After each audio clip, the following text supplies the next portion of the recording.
advertised on the smart speakers for you. So Saints fans, BBC Radio Solent, Dorset on your smart speaker, or ask or look on BBC Sounds on the app and go to Solent Dorset on the station list rather than Solent, which has got the Pompey game. Or how about this, just go to the BBC Sport app or website for the game. If you're travelling, moving around and you're on your phone, go to the BBC Sport app, which you've no doubt got already. Find the live guide down near the bottom of the homepage, click on it, there's a guide to all the live matches, and you can click on the link to this game and hear us. So, everyone getting ready, the players not out yet, the pitch still being fought, yes, I said that with an R, and the ground staff will no doubt get off soon. The Eagles come out, can't remember his name, the Palace Eagle, was it Cedric or something? Eddie the Eagle. You're looking at me like I would know. I am looking at you and I'm really looking at you in desperate hope, like Nathan Jones was 5 minutes to go on Wednesday, the 2-4-1-3 formation, whatever it was. That's how I'm looking at you, trying to work out if you can help me at all with the name of the Palace mascot. But I don't know why I bothered. Why would I expect you to know? You haven't even got a programme in front of you, nor have I. Chaos. Yeah, okay, well look, the Eagle and the cheerleaders are down there. The girls have got their blue and red pom-poms wobbling around. And we're trying to find reasons to smile in the midst of a crisis at Southampton. And I know this is all very serious on the football front, everybody, but we've got to smile at sometimes because, let's face it, the rest of life isn't very good at the moment. Either is it. We need our football to cheer us up. So if Joe and me have to do that pre-match with some stupid comments, then you'll have to put up with it. In fact, there's 2 Eagles out there now. As long as they don't mate, we should be okay. But we're just waiting for the teams to come out. Oh, the girls have gone into full flow below us. They're certainly braving it in these conditions. And the players can't be far away. It is 26 minutes past 12 on BBC Radio Solent. You're just joining us, however you're listening, online, on your smart speaker, on the radio. 5 changes for Saints in a team that we think might be a back 4, that could be a back 5, and it could be a back 3. But actually, Wednesday night was a back 3. Nathan Jones told me he couldn't have been more positive after the game. It was a back 3 with very high wing backs and technical 8s. Yeah, he Were did. you convinced? No, because the wing backs were 2 full backs. And you're at home and you are 1-0 down and you've got to do something more. I know it's easy to criticise Adam. It's always easy to criticise, but I think he said the wrong things. When you play with Walker Peters as the wing back and Perrault as the wing back, they are technically full backs. I don't think that at home with 5 defenders. That's what I think. That is 5 defenders in my eyes as well. The good news is the players are out. Glad all over is starting to ramp up. Oh, that's very loud. Someone's banging our press box. Can you hear that, everyone? I need to throw a water bottle on him, like I did at Watford. The referee is Bond, Darren Bond. Do you like what I did there? Oh, I like that. Bond, I like a bit of Bond. Bond is good. So Darren I wonder who the new Bond is going to be. Yeah. Do you know who it is, Adam? No, it's going to be you, I think, Joe. You I'm too old. I'm too old. Are you? Yeah. You're younger than Daniel Craig, mate, I reckon. Yeah, but that's why he had to leave. Oh, was it? Okay. Sickeningly good looking. Right. Daniel Craig, not Joe Tessa. So the players are out. Saints, I think we're going to have the light blue Paisley Waves kit with the white shorts and the white socks, everybody. And like I said, a very good afternoon to you if you're just joining us. It's 2 minutes to go till kick-off, so let's hope we see a revived Southampton this afternoon, and that the players have had enough as the fans, and they're going to show how good they are this afternoon. Remember, the good news, of course, for the week is that Mislav Orsic has come in. I know you're quite happy about that, Joe, aren't you? Because Orsic is a good player, but he's a left winger, usually in a 4-3-3 or a 4-3. So maybe, you know, Nathan Jones will switch it to suit him, or maybe he'll have to fit into the 5 at the back. No, very good sign, a very good football player, but also a hard-working football player. He played really well for Croatia on the left side. He's a right-footed player on the left side. He can play central midfield, winger. He's more an offensive player, but he works so hard. He can go up and down, and that's kind of a player we need. He's had a really good World Cup. Scored a sit in the bronze final, Adam, and scored a good goal. Good goal from his left side with his right foot. Yeah, absolutely. Palace players warming up. All the mascots are on the pitch having their photos taken. And just joining us, 5 changes for Saints. Stuart Armstrong not in the squad. I'm informed by someone at the club. He's had niggling injuries, hasn't trained much. That's why he's been on the bench recently, they say.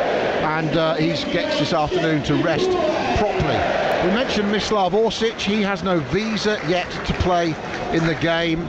And of course he hasn't trained much in the last few weeks because they've been on the winter break at Dinamo Zagreb, but he has just come out of a World Cup. You'd imagine he's but I think they have celebrated the bronze medal, which they should. And so on the positive for this week after the result, this is a positive news for the club. I think a good signing, something to lift us up a little bit and be positive about, and an experienced player as well, 30 years of age coming in. We need someone in midfield with pace. We need someone who can play football and run and work hard, and he is a player that I think that can take on this battle with scrapping in the bottom of the Premier League as well. I think he sees this as a challenge and is ready for it. So get him in shape and get him into the team as soon as possible. And one thing I can tell you, Saints fans, having spoken to a couple of people this morning, is that he won't be the last of January. That's good news. And hopefully by early next week we'll have more signings into next week. Yeah, we need it, Adam. It's needed. Absolutely. So we're almost ready. Saints in those light blue shirts.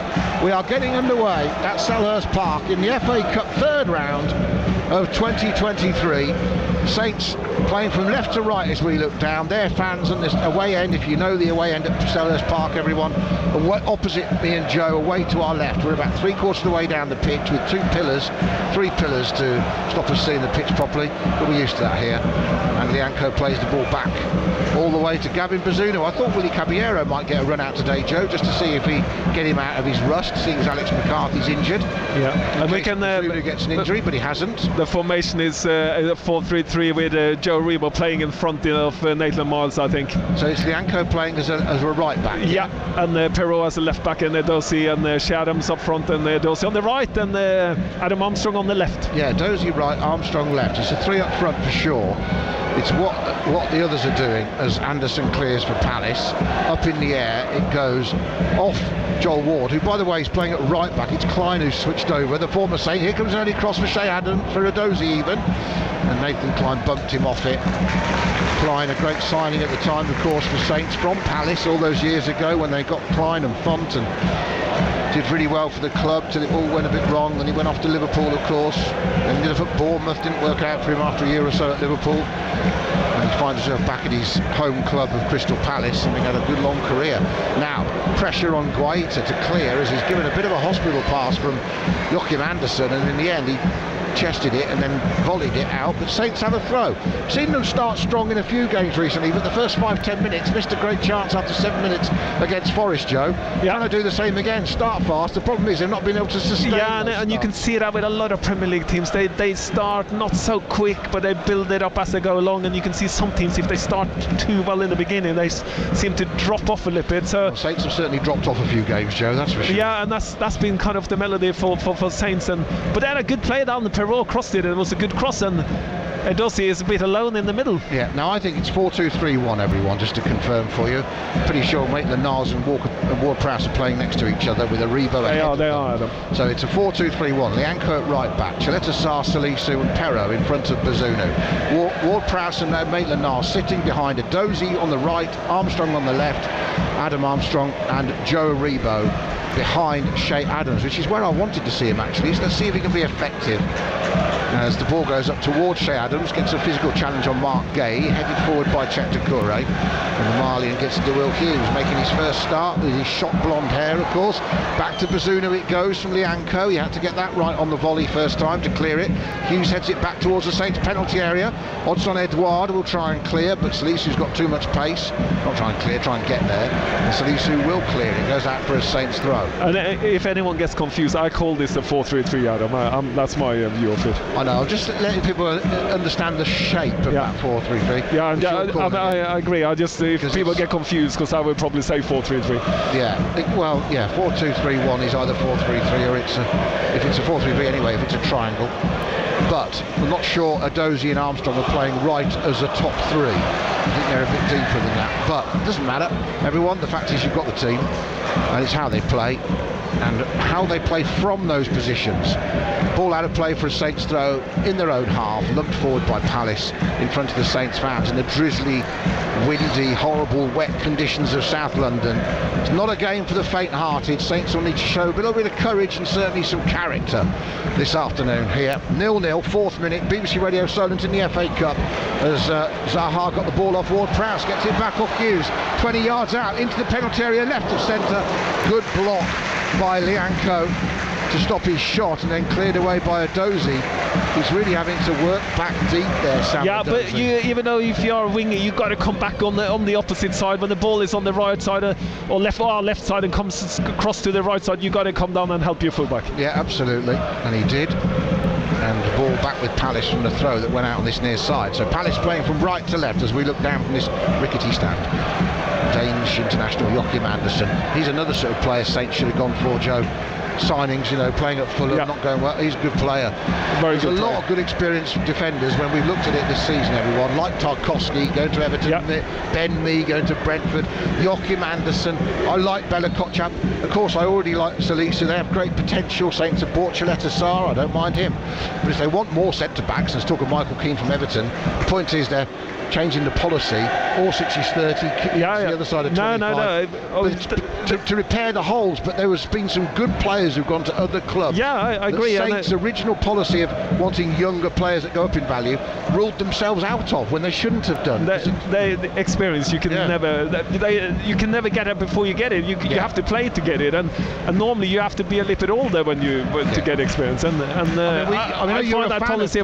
You're a fan of playing the young players, Joe. You were when they arrived, and I get that because, like you said, they can't get experience without playing. And if they're good enough, they're old enough. But they need someone experienced to learn off people on the pitch, so can help them on the pitch, and that's so vital in the Premier League. Hopefully Chaleta Sarr, I would like to see him become that person in the middle of the defence for Saints. Anyway, Maitland-Niles with his gloves on, London boy, plays it to James Ward-Prowse. They're midway inside their own half, Saints. The rain's coming down, more drizzly than raining, but steady and windy. Flags aren't blowing quite as much as they were earlier on the corner flags, but it's been pretty brisk. Long clearance from Bazunu. How's not sure he's going to win many of them. Edozie, although he opens up against Klein. Ward-Prowse in field to Adams. Adams tried to turn it out quickly. He was trying to do the right thing, Shay Adams, looking for Perrault to get forward. Jordan Ayew has dealt with it, and he's got it, but he's been under pressure, and he's just pushed in the back. Why did Perrault do that? He's facing his own goal inside his own half. Don't let him out easily. Adams should have used his left foot. He tries to pass it with he turns to his right and used the outside of his foot instead of using the left foot, and that would have been an easier pass with your left foot. Strong challenge by Ward-Prowse on Zaha. There was a moment then, Joe, I was worried that Ward-Prowse was going to put his studs down on him and get in trouble, but he was strong in the challenge. Palace then with Klein at left back, Guay, Anderson, Ward in front of Guaita. Nothing like having a Guay and a Guaita in your back five. Sitting midfielders, Decore and Hughes, and then you've got Zaha left. Olise has moved into the middle like we wondered, and Jordan Ayew on his familiar right wing, and Odson Edouard down the middle, the front man, the Frenchman who scored the winner here for the international break, as the ball goes long for Jordan Ayew to chase, but he's going to skip past him. It's not a day that's going to be easy to land a long pass on a player, because anything a yard in front is going to skip off the wet surface. Yeah, and we've seen that with Southampton has had a few long balls. We start the kick-off with a long ball, and you can see the wind catches the ball, and we're hitting Edozie, which is not the best header in the team. He's got to learn to time it as well and be a little bit stronger in there. But he can't learn to be a bit stronger. He's just got to get a bit stronger. And he's not a strong player. He's not many muscles on him. He's like a horse that's just been born, and you see it walking around with its little legs. He's like a bit like that. He is. Anyway, the ball with Palace just in front of the centre circle in the Saints' half. Hughes spreads it left to this near side to Klein, forward to Wilf Zaha, scored against Saints in a cup match. It's nearly 7 years ago now. 1-2 between Elise and Edouard works. Back to Zaha in the box. Going to the byline. Sliding challenge from Lianco. Corner Palace. Some Palace players urging the referee Darren Bond to give a penalty for a handball against Lianco. But to be honest with you, it was such close range to where he blocked Zaha's cross. I'm not sure what he could do. He might have come off his right arm stuck out, having looked at the replay here, everyone. But either way, 8.5 minutes gone. It's a corner to Palace. It's 0-0. BBC Radio Solent Sport. Corner away to our left. And that stand away to our right, the main Palace stand, is full despite the FA Cup not being a league game. Great support here today. Now that ball played back by Palace, rather fortunately, gets back to Hughes. Lifts it cleverly to Ayew. Wants to come inside in the box on his right foot. He falls over way too easily. Referee's not buying that. And then Saints get a goal kick as Aribo hits it against Zaha. And it's a goal kick to Saints. Good referee. I like it. Obviously the ref went for VAR check and he was very quick on the handball with Lianco, but then you diffuse the situation. You know the players are asked and he said, I'm going to check it, and then 2 seconds.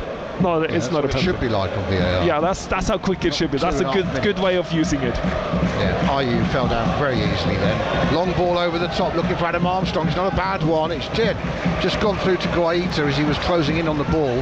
Guaita came to the edge of his box, the Spaniard, but his bright green kit. But the fact is, like I said, if you're going to play a long ball, and unfortunately Saints played over 70 of them against Nottingham Forest, if you're going to do that in these wet conditions, it's hard to get them right, because like I said, as soon as they hit the ground in front of the player chasing them, if they do, they're going to just skid on. Very hard to bring back. But anyway, somebody get a bit of backspin on a 50-yard pass. Good luck. Long ball, beautiful one from the Elise to Zaha, one-on-one with Lianco into the box, cuts in onto his right foot, deflects over the bar, and it's a corner again. Zaha knows that was close, and it all came from Michael Elise's quick switch of play out to Zaha, which exposed Lianco one-on-one in the corner of the penalty area. Yeah, it comes from in the middle. They're playing into middle. The problem we are having a Lippert is that kind of Maitland-Niles and Ward-Prowse, they are not playing flat. They're playing a Lippert sideways, but there isn't another. He's playing a Lippert in front, which is fine, but there isn't any other player on the other side, because Joe Remo plays too high, and then they can turn it, and they turn it very easily into left side of Zaha. They did. Here comes the corner from the right. Palace take a short one off the training ground, a little low one into the corner of the box. I can't see anything because there's a pillar in the way. They're tussling for possession, and eventually Saints clear it through Sam Adozie over there on the far side. Adam Armstrong's going to get there first. Everyone stopped for a moment. Armstrong over halfway. Red and blue Palace shirts flooding back. Saints trying to counter-attack now. Adozie's now up. Checks back inside Zaha. Tries to hold off Edouard. Look to go round Coyote, and he is fouled. And that's well done from him, and it's Mark Gay actually that fouled him, and it's a free kick to Saints about 40 yards out from goal, inside right, 0-0. Yeah, and a good clearance from Dorsey behind the pillar for you, Adam. It's in the way, isn't it? It is, and yeah. Good counter-attack, and I think Adam Armstrong did the right thing. He came up, he could have taken the play on, but there were two players there, so he went inside, played it Dorsey, and could have played Lianco on the side, but kept the ball in. We got a good free kick in a good position. Ward-Prowse takes it short in the end, goes to Maitland-Niles. He dinks it to the back post, looking for Chileta Sarr. Heads go up with Anderson, comes off both of them. Neither of them knew where it were, and as it landed, Vincente Guaita came out and gathered it safely for Palace. Goalless at Selhurst Park in the FA Cup between Saints and Palace on BBC Radio Solent. 12 minutes nearly gone on the clock. Bright start to the game, both sides going at it. And the fans here backing them up as well. And good free kick at him.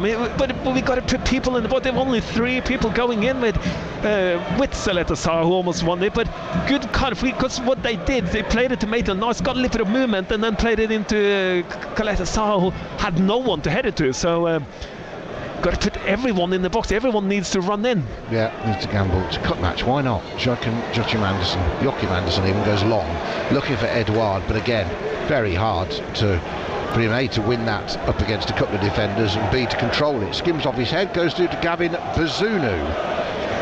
So Saints lost here 1-0 in October, of course. Their last win here was a 2-0 win, January 2020, pre-Covid, Redmond and Armstrong, great midweek night, I remember it. And Stuart Armstrong, of course, not in the squad today because he's got a niggling injury, we're told, and that's why he is being rested for future games. That's apparently why he hasn't been starting games as well, not trained a lot.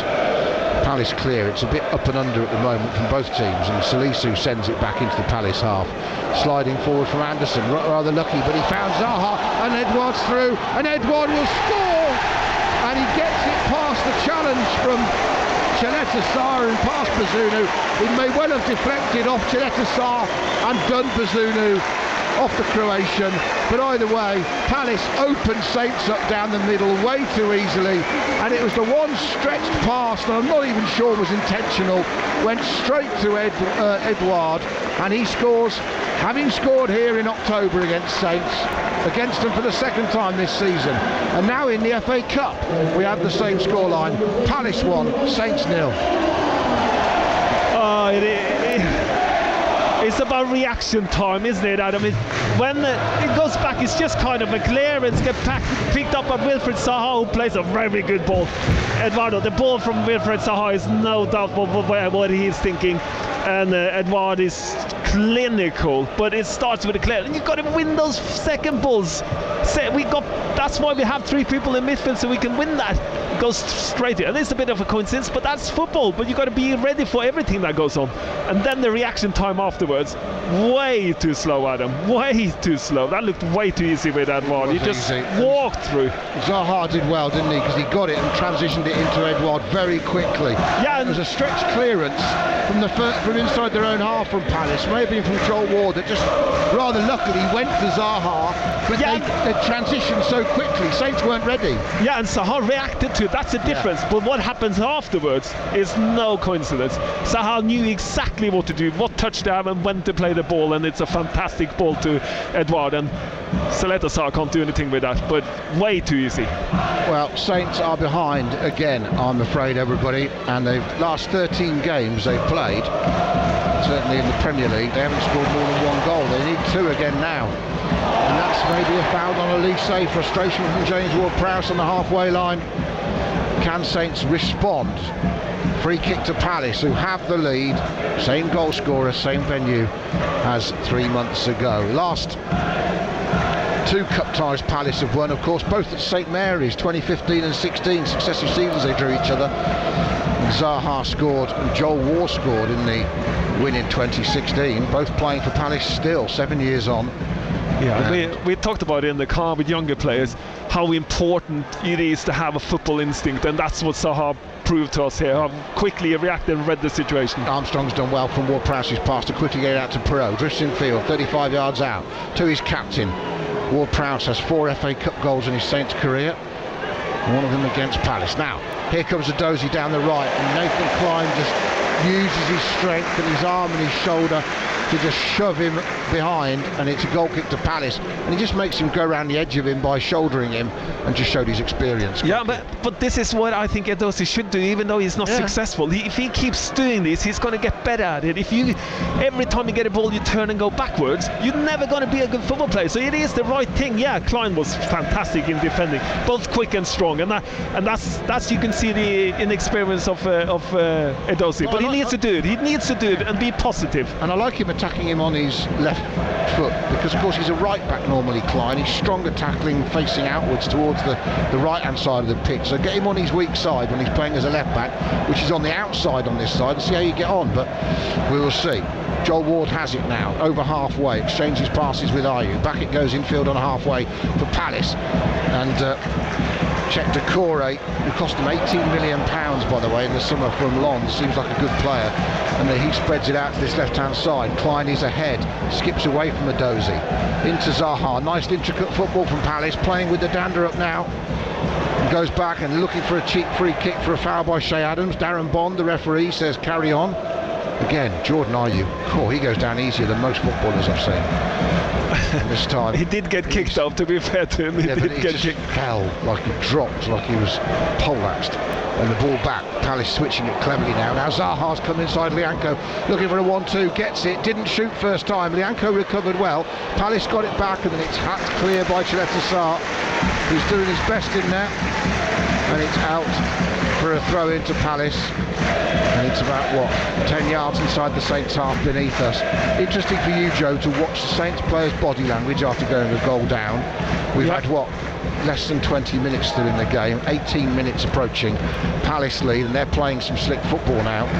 Yeah, and it wasn't a very positive body language, Adam, to be fair. All the formation, I want to see if that changes with the goal. Now, Elise drives into the box on the right. His cross is deflected away, well blocked by Saints. Make the Niles and Salisu. Then Saints try and play it into Adams. Holds it up well, and he had to. Ward-Prowse is caught by Will Hughes late as he played it early. And Will Hughes knew he wasn't getting there. I think he should be booked for that. Ward-Prowse gets up because he doesn't make it, and he pats Will Hughes on the back. Well done, James. I think he was trying to get the ball a little bit late. He didn't hit the Ward-Prowse that hard, and yellow. It was quite a lot late, to be fair, wasn't it? Yeah, but it's football. It was one of those where he knew Ward-Prowse was going to get there. He knew he was going to clear it. But he thought, I'm going to do it anyway. But I think he really tried to get the ball. So when players try and don't get it that second, they need to be. It's fair enough. There are some tackles. Okay, ball from Salisu, hit long from halfway, looking for Adam Armstrong up against Joel Ward. Again, aerially, Joe, not an easy matchup to win. And then the ball played down on halfway. Elise's got it, well tackled by Ainsley Maitland-Niles. Now, we haven't got players for long ball game, have we, really, in terms of height? But it doesn't mean that you can be good on your head, but you never remember Shane Long when he was there. He was really good on his head, but he wasn't very tall either. So it's not always about the height of the player. No, but Adam Armstrong. But what I'm saying is, Adam Armstrong is shorter than Shea Adams, who's about 5'10". It's not like they're built for that. Shane Adams holds the ball up well. Now that's a ball from Will Hughes into space down the left diagonal. Teleta Sarr racing back, does brilliantly against Zaha. Teleta Sarr and Zaha together, sliding challenge out for a Palace throw, level with the edge of the Saints penalty area on this near side, the left. Yeah, and Lianco has his positioning himself right, but Wilfred Zaha is a good player, Adam. He really is. He's causing problems. He's smart in his, and you can see he's got Klein behind him, who kind of covers all his defensive work. But what I like with Klein, if you look from Crystal Palace, he's dragged Edozie all the way back to our own 18-yard line, and that's the way to defend. That's what an experienced player would do. Squeeze them in, aren't they? Trying to squeeze Saints in near the penalty area, not let them out. It's hooked back from the throw-in from Saints. Yeah, and Gay, free kick won by Ward-Prowse. And Klein's response to being taken on by Edozie is to push him further back. Yeah. So that's how you deal with it in the Premier League. So Palace 1, Saints 0. 20 minutes gone on BBC Radio Solent, online on the radio this afternoon on your smart speaker. Ask it to play BBC Radio Solent Dorset. And Saints trailing yet again, I'm afraid. Just one FA Cup win versus Palace in the last 60-odd, 70 years. And some fans, some of you listening, will absolutely know exactly when that win in the Cup against Palace was and where it was. It was at Stamford Bridge in the FA Cup semi-final in 1976. And the David Peach penalty, the Paul Gilchrist goal, took Saints to Wembley under Laurie McMenemy. They've been in the semi-final twice, of course, in the last 5 years. Disappointed on both occasions against Chelsea and Leicester. Saints have been good in the Cup recently, making the quarter-finals in the last 2 years. Ayew, deep. They're going out at the moment because they trail Palace by a goal. Long way to go, though. Edozie, left-hand side, skipping away from challenges. Ayew now trying to chase down. He's like a man possessed.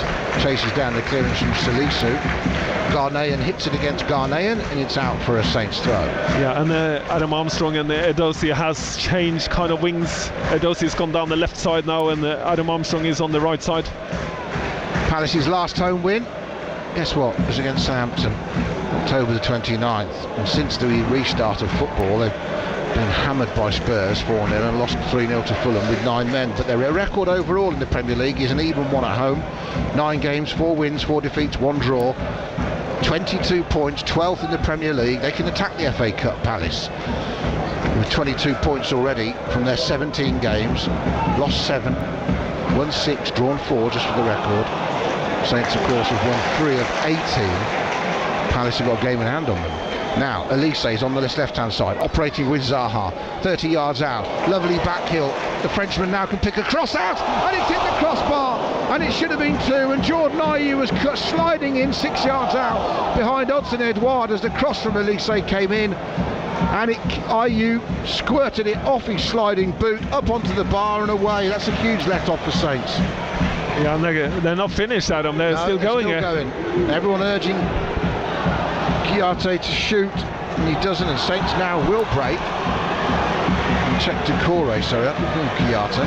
Decore, and Adam Armstrong's popped up on the right. Shea Adams gets it, and Gay was waiting for him and crunches the tackle in, and it comes out below us for a Saints throw. Finally at this end. The situation, Joe Aribo lost the ball on the halfway line, and from there it happened with Wilfred Zaha, who combined really good with Olisi, and what a good cross that is with his left foot, and that should have gone in the goal, Adam. And we're lucky not to be 2-0 down here. He's got to score. And I was just about to say that Joe Aribo is fighting himself. You can see he's not in comfortable position. He's like, I don't know where to go. There's so much space. I'm running and they're playing the ball around me, and he looks really uncomfortable where he is. And then he had to run back because he lost the ball, and then he also looked uncomfortable. Now, there's a long ball over the top, but where's that going to go? Saints fans will boo that.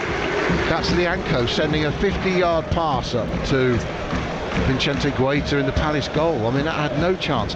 Now they switched things around a bit, haven't they, Joe? You've got Adozi on the left now. Yeah, Armstrong on the right. Adams down the middle. They swapped sides a couple of minutes ago, Adam. Yeah, they are trying to press in a bit, trying to press Palace. Anderson will clear, but Palace should be 2-0 up. Guaita yet to make a save really after 24 minutes either. Yeah, we haven't had any shots on the target, have we? Well, that's not new after Forest, is it? I mean, dearie me. But we are playing it. We are trying to stay in the game, they're doing the right thing. So we are trying, and you can see the players. It is kind of doesn't really work in midfield. Joe Aribo is so really. So what's wrong? Okay, so it should be two sitting. It is two sitting and Joe Aribo ahead. Yeah. So why is it with two sitting? Palace are playing. Because they get so much more space around Joe Aribo when they defend and use, and Decore gets on the ball way too easy, and Olisi is just running around everywhere. So it becomes they're mobile and they move and they feel uncomfortable in their positions, and it should have more protection as a two sitting. Yeah, but I think Maitland-Niles and Ward-Prowse should be a little bit flatter to start with, and they're not. They're playing off. So you're saying they're giving too much space up in the middle of the pitch to Palace because of the way they're playing in midfield?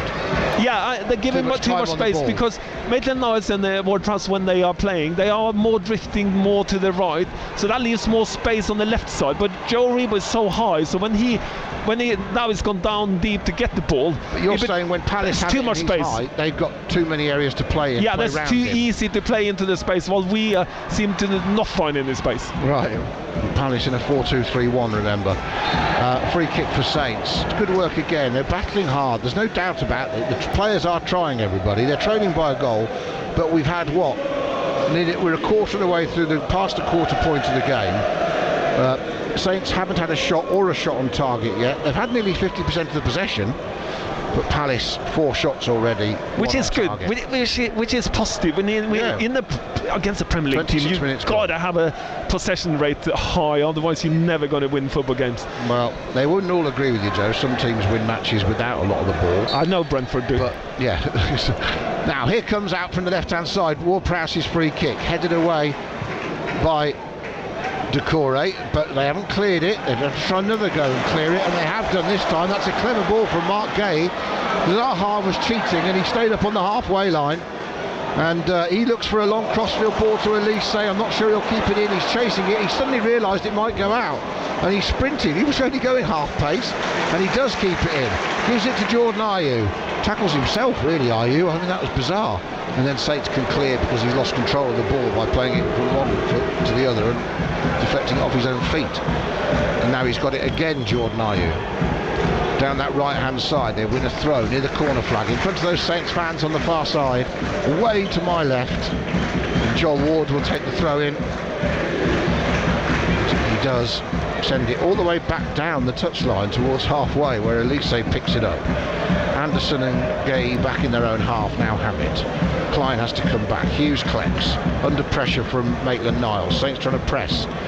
Palace trying to play through it. Now it's a poor ball this time from Czech Decore, and it goes all the way through to Gavin Bazunu. 1-0 Palace. Yeah, and it is a little bit individual, suddenly Joe Ribos decided to press. Suddenly Maitland-Niles goes up and presses, and that shows that there's no system in it. It's just everyone runs and I'll do it now I'm doing it, but it isn't his position if you are holding back. Now Aribo's got to get a free kick and certainly possibly a yellow card against Elise. I mean, he's held his hand there for about 20 yards, and Aribo, London boy of course, using his strength, and he's been held off by Elise for yards and yards. How's that not a yellow card? Adozi's got into the box, they've taken it quickly, and as he's tried to cross it, it's come back off his own shins.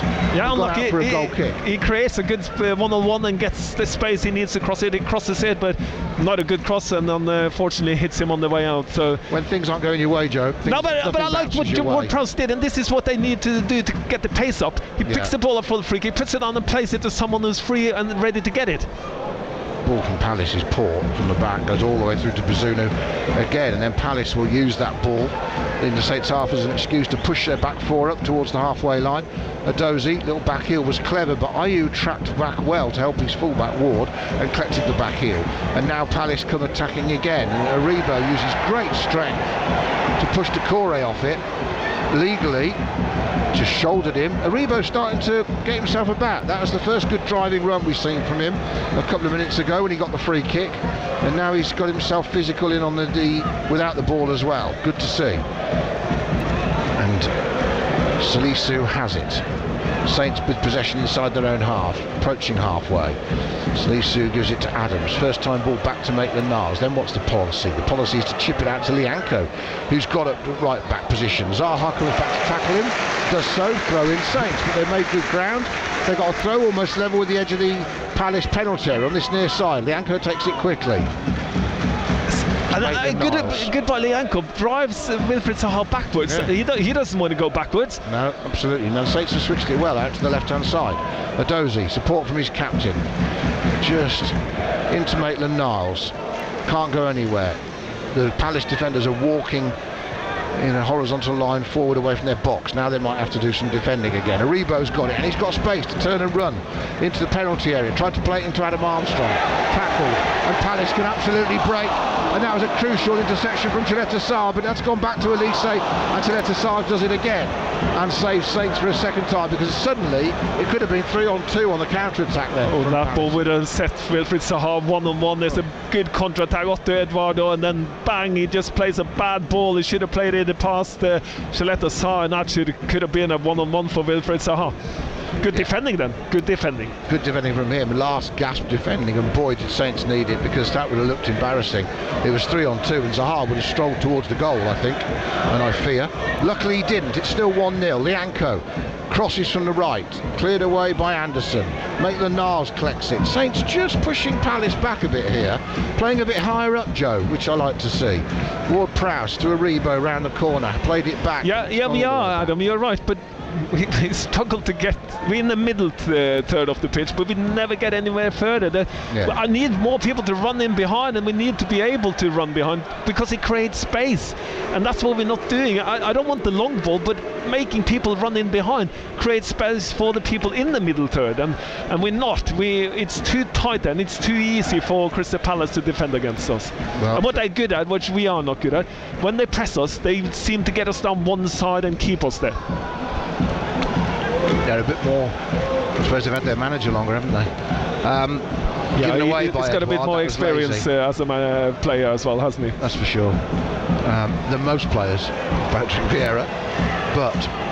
And he's played a non-changing team really, a couple of changes here, but most of the players who played last week and midweek are playing again. Adozi, good skill, and this time he's fouled by Jordan Ayew. That's a free kick, 2 yards outside the box, left-hand side. Is the card coming out finally from Darren Bond? Has he had enough? Or is he just getting the shaving cream out? It's the shaving cream. Shaving cream. But good Edozie again, and this is what I'm on about all the time. You've got to use Edozie in the right position. He's good in the final third. He's good one-on-one when he can do his little trickery. But if you're going to make him defend and run back and do all that kind of thing, he's not there yet. He can't do both of that. So when you get him up there, he creates problems, and he's positive, and that's if you play then with him, you can see, okay, he's getting past there. Yeah, absolutely, and it's good intent.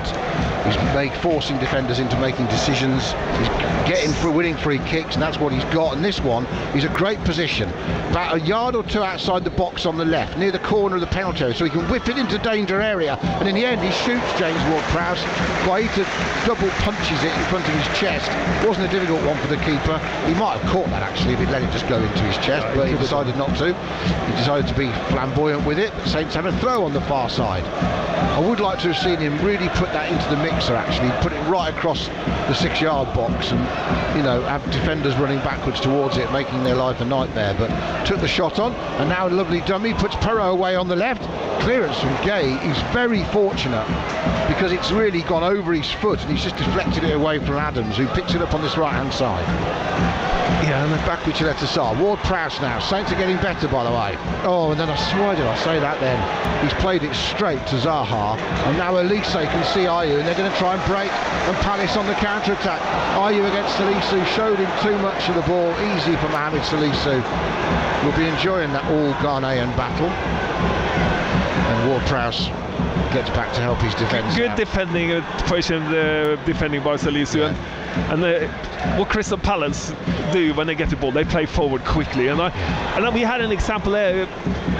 Perot crossed the ball and he went all the way over, and Shea Adams chased it. Instead of turning and being a threat, he didn't even look forward. When you just get it and then play it backwards, it's easy for Crystal Palace. I think he could have turned. Hadn't looked first before he played backwards. Nothing wrong in playing backwards, but you've got to turn and be a threat, and you only become a threat when you look forward towards their goal, or you try and take people on. And I think it was 1-on-1 there. He could have turned and had time to set it up. 1-on-1, try it. But he's played safety, didn't even look up, played it back, and then you become a weak team. That's when you become a weak team mentally. Yeah, lack of confidence there for sure. Anderson launches a long ball for Palace. That's poor. All the way through to Bazunu. 1-0 to Palace on BBC Radio Solent.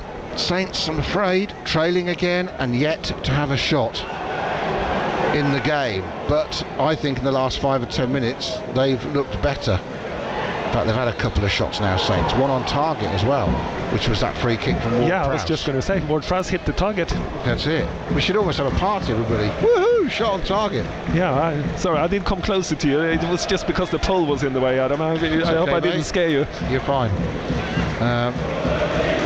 So first shot, really, wasn't it? Ward-Prowse's, I'd say. The only shot. I know. Anyway, you need a couple of shots now to win the game, Joe, because there's only 1-0 down. Yeah, but keeping the ball is okay. I don't mind that. At least when you keep the ball, you're not going to be on the threat, and you got to do that with the Premier League teams. If you can't keep the ball, you're not going to win football games. So that's a tick off a box for me. Yeah. Now, Saints done well. Adozi to make the tackle on Joel Ward, and that's surely a yellow card this time. Joel Ward has just dragged Aribo back. He's shrugging his shoulders, but he's got a leg to stand on, Joel, because you've just basically hacked away at Joe Aribo down the far side. That is a clear yellow card, and he's from behind and he's stopping a contra. That would win the ball back, so Adozi blocks the pass, and Joe Aribo picks it up, and then Lipid unlucky kicks his heels, but it's a clear free kick. He does it on purpose, Adam. I've seen the replay here. Yeah, absolutely. He's not going to catch him. He stamps his heel to stop him running forward. So Joe Aribo's just starting to have a little bit of an impression on the game in the last 10 minutes. But Saints have this free kick. It's wide out on the left-hand side, literally opposite me and Joe, and we're 3/4 of the way down this one-touch line in the Palace half. So the Palace defenders, 1, 2, 3, 6 of them, lining up on the edge of the penalty area. That's the offside line, as it were.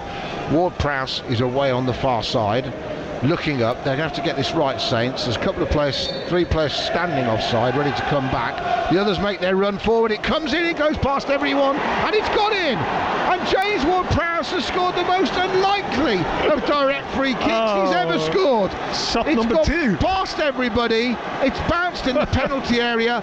No one's got a touch, and Guaita was too slow to move to his left-hand side to stop it going inside the post.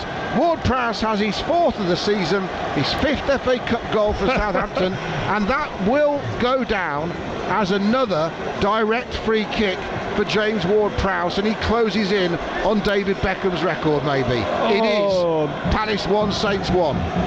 Oh, the keeper is totally thrown because Joel Ward jumps up, the wind helps, the conditions help, he bounces off the ground, the ball swerves more to the to the far left corner of the keeper, and it goes in, and there's a difficult one for the keeper. None of the Saints players were attacking the ball, it was just Joe Ward who tried to jump for it and confused his own keeper. Now long ball through, looking for a Dozy, offside flag goes up as he clashes with Guaita outside of his penalty area.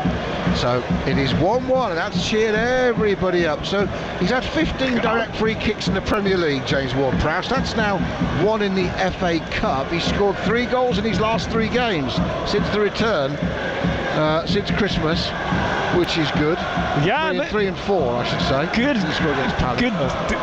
When you're struggling a little bit, this is kind of the goals you need out of. You need a little bit of luck, a little bit of a helping hand, and it's a good free kick in, because I always say if you take a free kick from the side and it goes inside the far post, it's always a good free kick. Well, that's what I wanted him to do with the previous one, to aim for the far post, and he took the shot from a narrow angle. I wanted him to do what he did with that one, and do the thing where you want players to be coming in at the back post, attacking it, and then aim for the post, and he did that, and it worked. And now he squares it to a Dozy.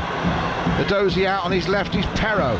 Perro looks up near the Palace penalty area, crosses from the left. Ward-Prowse wins the initial challenge as it deflects back in field. Palace slow to clear their lines. Ayew heads it on. Edouard nods it down towards Hughes. Ward-Prowse falls over way too easily. He's not going to get a free kick for that. He was trying to stop the Palace counter-attack. Klein, short pass for Zaha, allows Lianco to get in there. Now Elise back out to Zaha. Now he's with Lianco in the penalty area on the left hand side. Back behind him is Elise. First time ball in, headed away by Ainsley Maitland-Niles. Elise back to Hughes, left hand side in the Saints half. Klein to his left, 2 combine, and in the end Elise plays it to Decore, who's going to shoot from a long way out, and I'm not sure Bazunu was that confident where his post was. He scrambled a bit. Let's hope he had control, but that was that worried me, because if you watch it, Joe, it's going very wide. It's not threatening anything really. I just worried me maybe it got a little deflection, but Bazunu just looked to panic. I think it looked worse than it was, Adam, from where we're sitting, and I think he had control of that, but don't give them that space. We need to work a little bit harder. We're a little bit slow to react, and then we're giving them a little bit more time. But we've been good at why we've been good is because we've been a little bit high on the pitch with most of our players, and that has given us more space. Joe Reba has found a little bit better position, and with that creates space for Ward-Prowse and Maitland-Niles and Edozie on the other side. We haven't got Adam Armstrong much in the game, and we need to. Now good clearance from Perro, but Palace got it back in midfield. Look for a high ball for Will Zaha, and it's out for a goal kick. Went past him. He thanks them for the pass though. So Bazunu will take the goal kick. Palace pegged back by Saints. Lost 3 of their last 5 third-round games, Palace. They've had a great trot in the Cup. Last year, of course, like I said, they lost 2-0 to Chelsea in the semi-final. But they have been good, apart from 1976 against Saints, all the way back to 1957. And Saints' third-round record is very good. Only gone out 4 times in the last 18 years in the third round. And they're back in this third-round tie. Palace 1, Saints 1. Ball looking for Adams, cleared by Mark Gay, volleyed back by Chaleta Saab. Palace though win it in midfield. Still they're a little stretched at times in midfield. Look at Perro having to come all the way over here to try and close them down. Yeah, and that shouldn't happen. Chaleta Saab throws Edouard to the floor. Referee says that's a foul, but he was too physical. And that's where it goes wrong for me, when Perrault has to run into midfield. He's the fullback on the left side. That's not his job to run into midfield and put pressure. That's the midfield place, and that's when I think he should afterwards go, hold on a second, Maitland-Niles, hold on, Joe Reba, that's your job to do. Why am I doing it? And he wasn't just running into midfield, he was running 70 yards across the pitch. Now, cross from the right for Palace, easy for Bazunu at his near post, too close from Michael Elise and Joel Ward out there on that far side. Pillars here, the roof of the stand, the speakers hanging.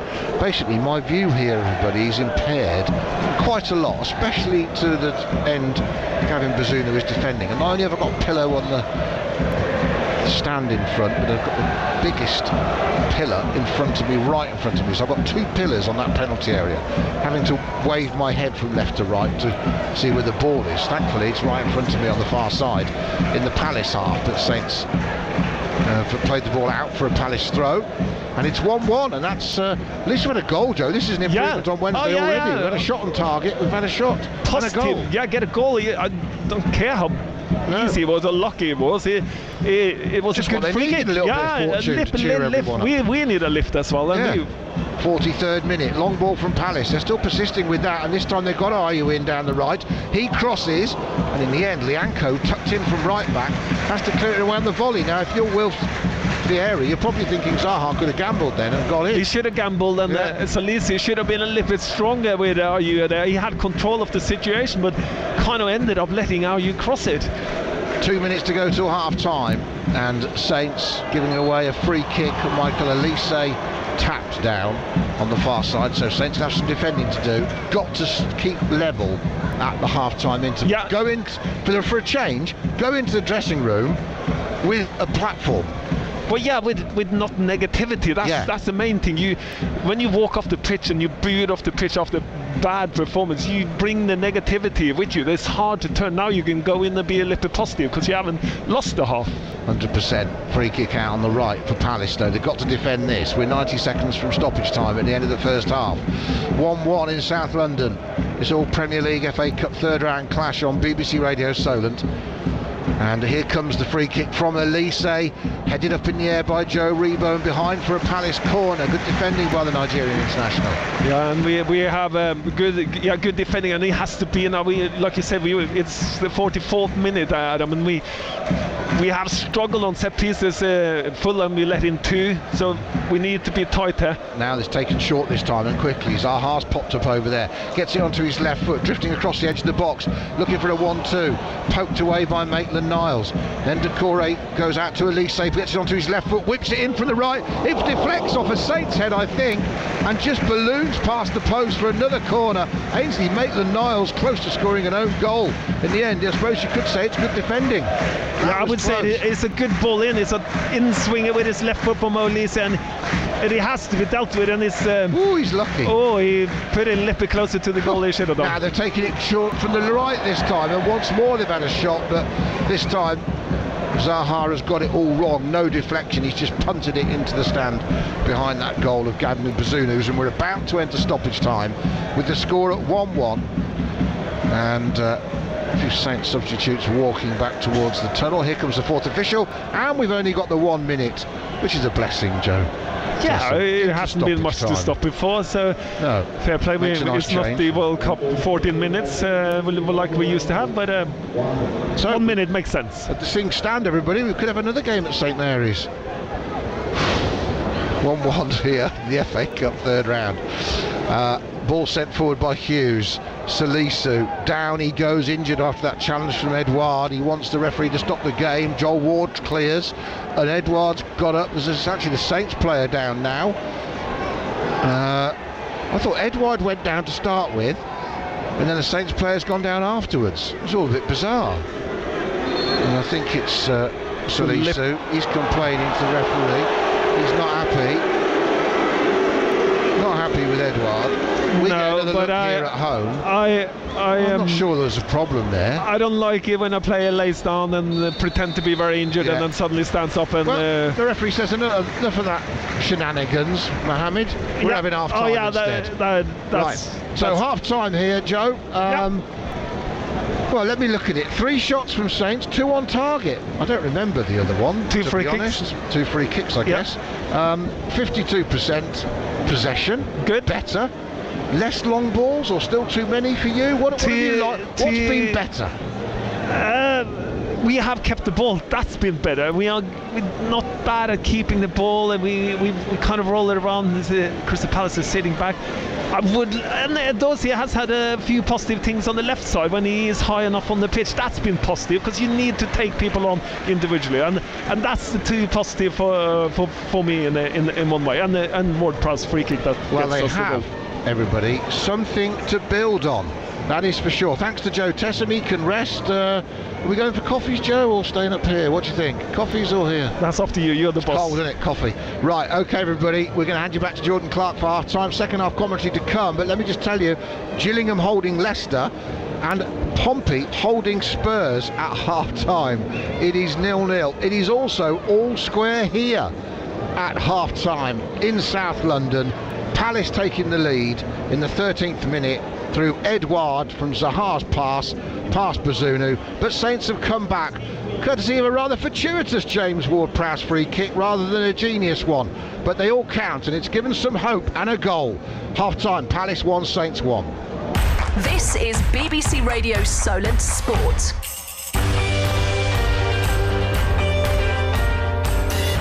All square then in our two early kickoffs in the third round of the FA Cup this afternoon. Pompey doing a great job away at Premier League Tottenham Hotspur, and it's Selhurst Park, Southampton behind but levelling things up.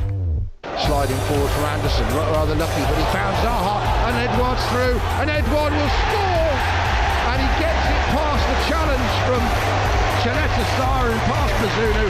It may well have deflected off Cheleta and done Bazunu off the Croatian, but either way, Palace opened Saints up down the middle way too easily, and it was the one stretched pass that I'm not even sure was intentional, went straight to Edouard, and he scores, having scored here in October against Saints, against them for the second time this season. And now in the FA Cup, we have the same scoreline, Palace 1, Saints 0. The others make their run forward, it comes in, it goes past everyone, and it's got in! And James Ward-Prowse has scored the most unlikely of direct free kicks he's ever scored. Shot number 2. Past everybody, it's bounced in the penalty area, no one's got a touch, and Guaita was too slow to move to his left-hand side to stop it going inside the post. Ward-Prowse has his 4th of the season, his 5th FA Cup goal for Southampton, and that will go down as another direct free kick for James Ward-Prowse, and he closes in on David Beckham's record, maybe. It is Palace 1, Saints 1. Second half commentary to come from Selhurst Park and the Tottenham Hotspur Stadium. You can have your say on that first 45 minutes as well at Solent Sport on Twitter. 08000 321 333 is the WhatsApp number. 81333 on the text. Make Solent your first word. Stick your name on there as well, please. We'll read the best ones out during the half-time break. We'll also look ahead to our 3 o'clock kickoff as well. Bournemouth against Championship leaders Burnley. This is the home of live sport across the south. BBC Radio Solent Sport. Hi, I'm your smart speaker. Did you know that not only can I play your favourite radio station, BBC Radio Solent, I can also keep you up to date with the latest news for the South, whenever and wherever you want it. Just ask me to play BBC News for the South, and one of those humans will be with you right away. With the latest news for Hampshire, Dorset and the Isle of Wight, I'm Mally Law. Well done, human. But can you calculate pi to 9,000 decimal places? I thought not. For the latest news from the South, just ask me, your smart speaker, to play BBC News for the South. BBC Radio Solent. Jordan Clark. BBC Radio Solent Sport. Elsewhere in the FA Cup this afternoon at half-time in the early kickoffs, Gillingham holding Premier League Leicester 0-0 at half-time. It's Preston 0, Huddersfield 0, Reading are 1-0 up against Watford. It is all square in our 2 live commentary games. Saints 1-1 away at Crystal Palace. Pompey 0-0 away at Tottenham. Pompey Peanut and touch on at Solent Sports. There's a good performance from Pompey so far. Makes you wonder why teams like MK Dons found it so easy to score against us. Keep it going, lads. Proud of the boys so far. And Dave in touch as well, a Pompey fan, says at last they seem to know what they're doing. Good shape and holding it well. Thank you very much, Dave. He says as well, nice to see Harry and Bondi in the crowd as well, speculating that they might be taking over on Monday. Thank you, Dave, for getting in touch.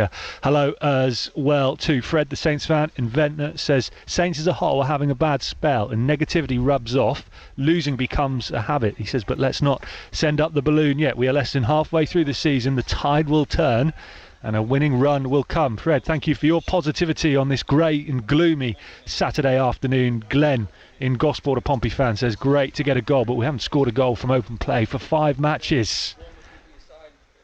Thank you very much, Glenn. Keep them coming in, please, at Solent Sport on Twitter. 08000 321 333 is where you can get in touch on WhatsApp, or you can text 81333. Text and WhatsApp, remember, you must start those messages with the word Solent. Ryan says, proud of the lad. You couldn't ask for more. Hopefully we can keep this up in the second half. Ryan, the Pompey fan, on at Solent Sport. Right. The show is coming to you live from the Vitality Stadium in Dorset today, where the heavens have just opened again. It is a miserable, grey, horrible January afternoon out there. We will look ahead to this game in a bit more detail in just a moment. But as I sit here in the wind and rain, let me tell you about BBC Radio Solent's big winter giveaway very quickly, because it's here and we're helping you to hopefully banish those January blues. We could potentially be sending you and your family to one of the South's top attractions, including the likes of Marwell Zoo, Bournemouth Oceanarium, Portsmouth Historic Dockyard. You need to make sure, I know you do this already, but that you're listening between 10 a.m. and 6 p.m. on BBC Radio Solent weekdays for the cue to call klaxon, just like these lucky listeners did. Which English town has football teams called United and Wednesday? It is either... I've got it. It's either Sheffield or it's Oxford. What are you going to go with? It's got to be Sheffield. Confidence is the way forward. Oh, Wally! You're only right! Yay! Yes! What is the name of the royal family's castle in Scotland? Is it A, Balmoral, or B, St James's Palace? Balmoral. She said with some confidence. Yeah. And you're absolutely right, Slay!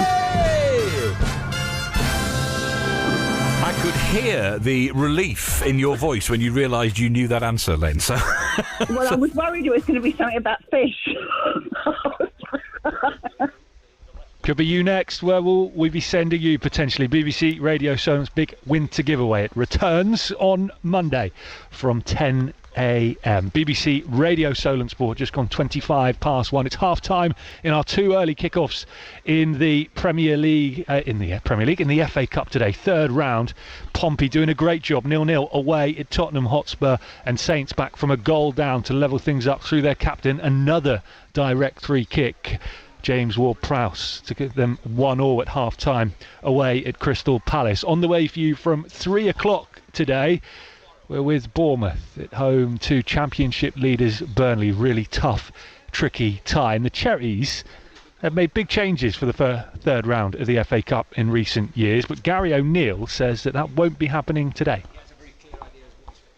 I don't know what goes on social media or online, but obviously the fans are hugely important to me and the football club. The connection with them during my spell as interim meant a lot to me, and the Crystal Palace game I was just as dissatisfied with as they were, and we all want to have a club and a team that we can be proud of, and we all want to move in the right direction. There's no magic wand. You know, we are a side. I think if you compare the Man United performance to the Liverpool performance, it's the same group of players.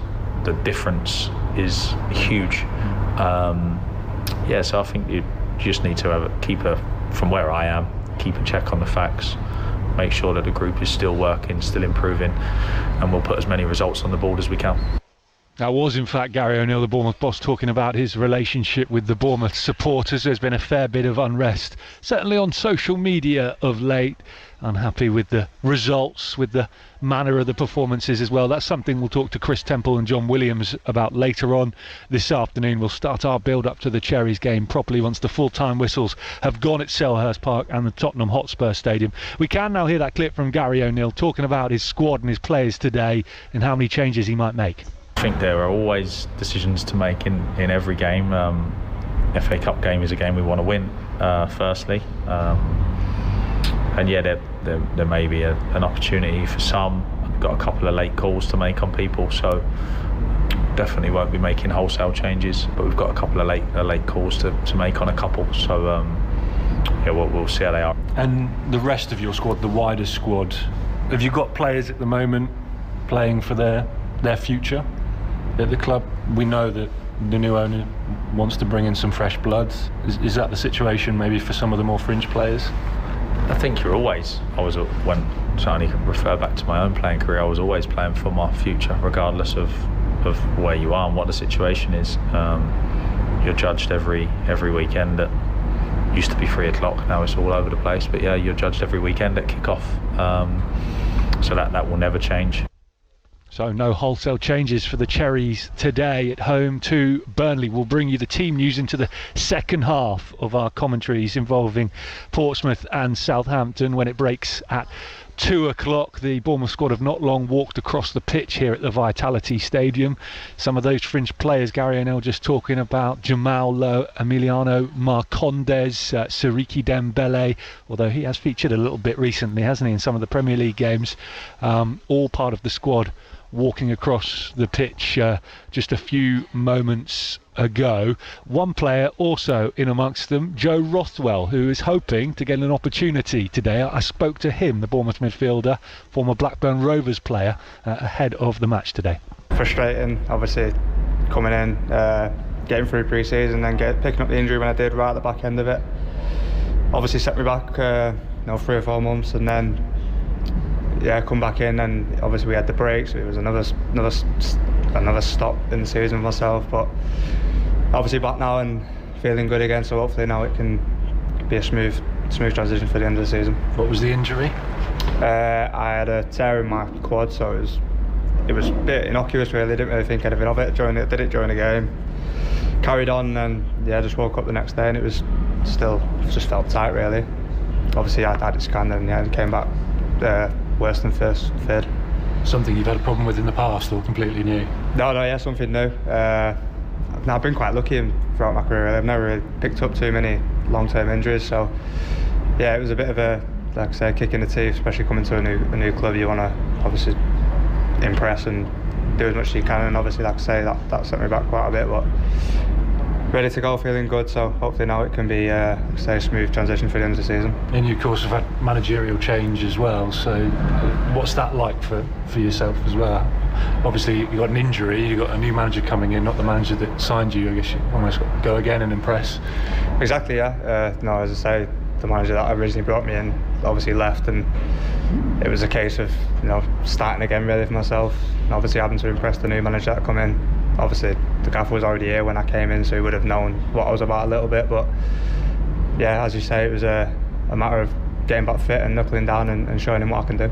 How far do you feel you are away from potentially breaking in properly into the first starting 11? Hopefully quite close. I'm feeling good now.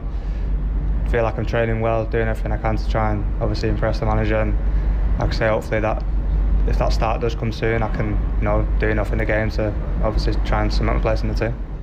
Bournemouth midfielder Joe Rothwell there ahead of their FA Cup tie at home to Burnley this afternoon. He's hoping to get a start. We'll bring you the team news at 2 o'clock, then live commentary on all frequencies from 3 o'clock this afternoon. The players coming back out the Tottenham Hotspur Stadium. Matty on @Solent Sports says best half we've seen in a long time. Up the Blues. Martin, look organised, do Pompey. Good half that, despite the chance.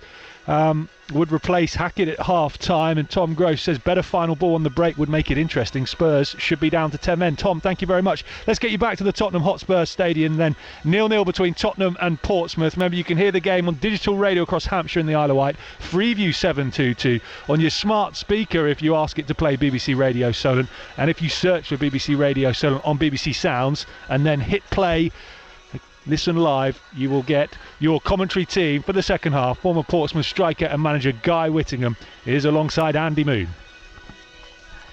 And we're still waiting for the players to come out at Selhurst Park for the second half, where it is currently Crystal Palace 1, Southampton 1. Chris on the Isle of Wight in touch says, Shea Adams, is he playing today? I haven't heard him touch the ball.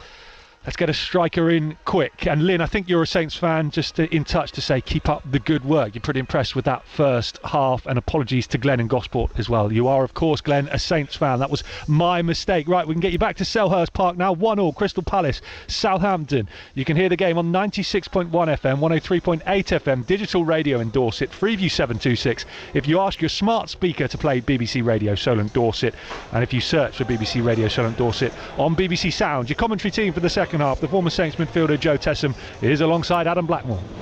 Thanks, Jordan. Yeah, you've got to be careful with those PO postcode Saints fans, Jordan. They get very sensitive. You say they're Pompey fans. I've even spoken to fans of either club who are in the wrong postcode. It does irk them that they don't live in the right postcode. Such is life. Well, everybody, no changes to either side at half-time.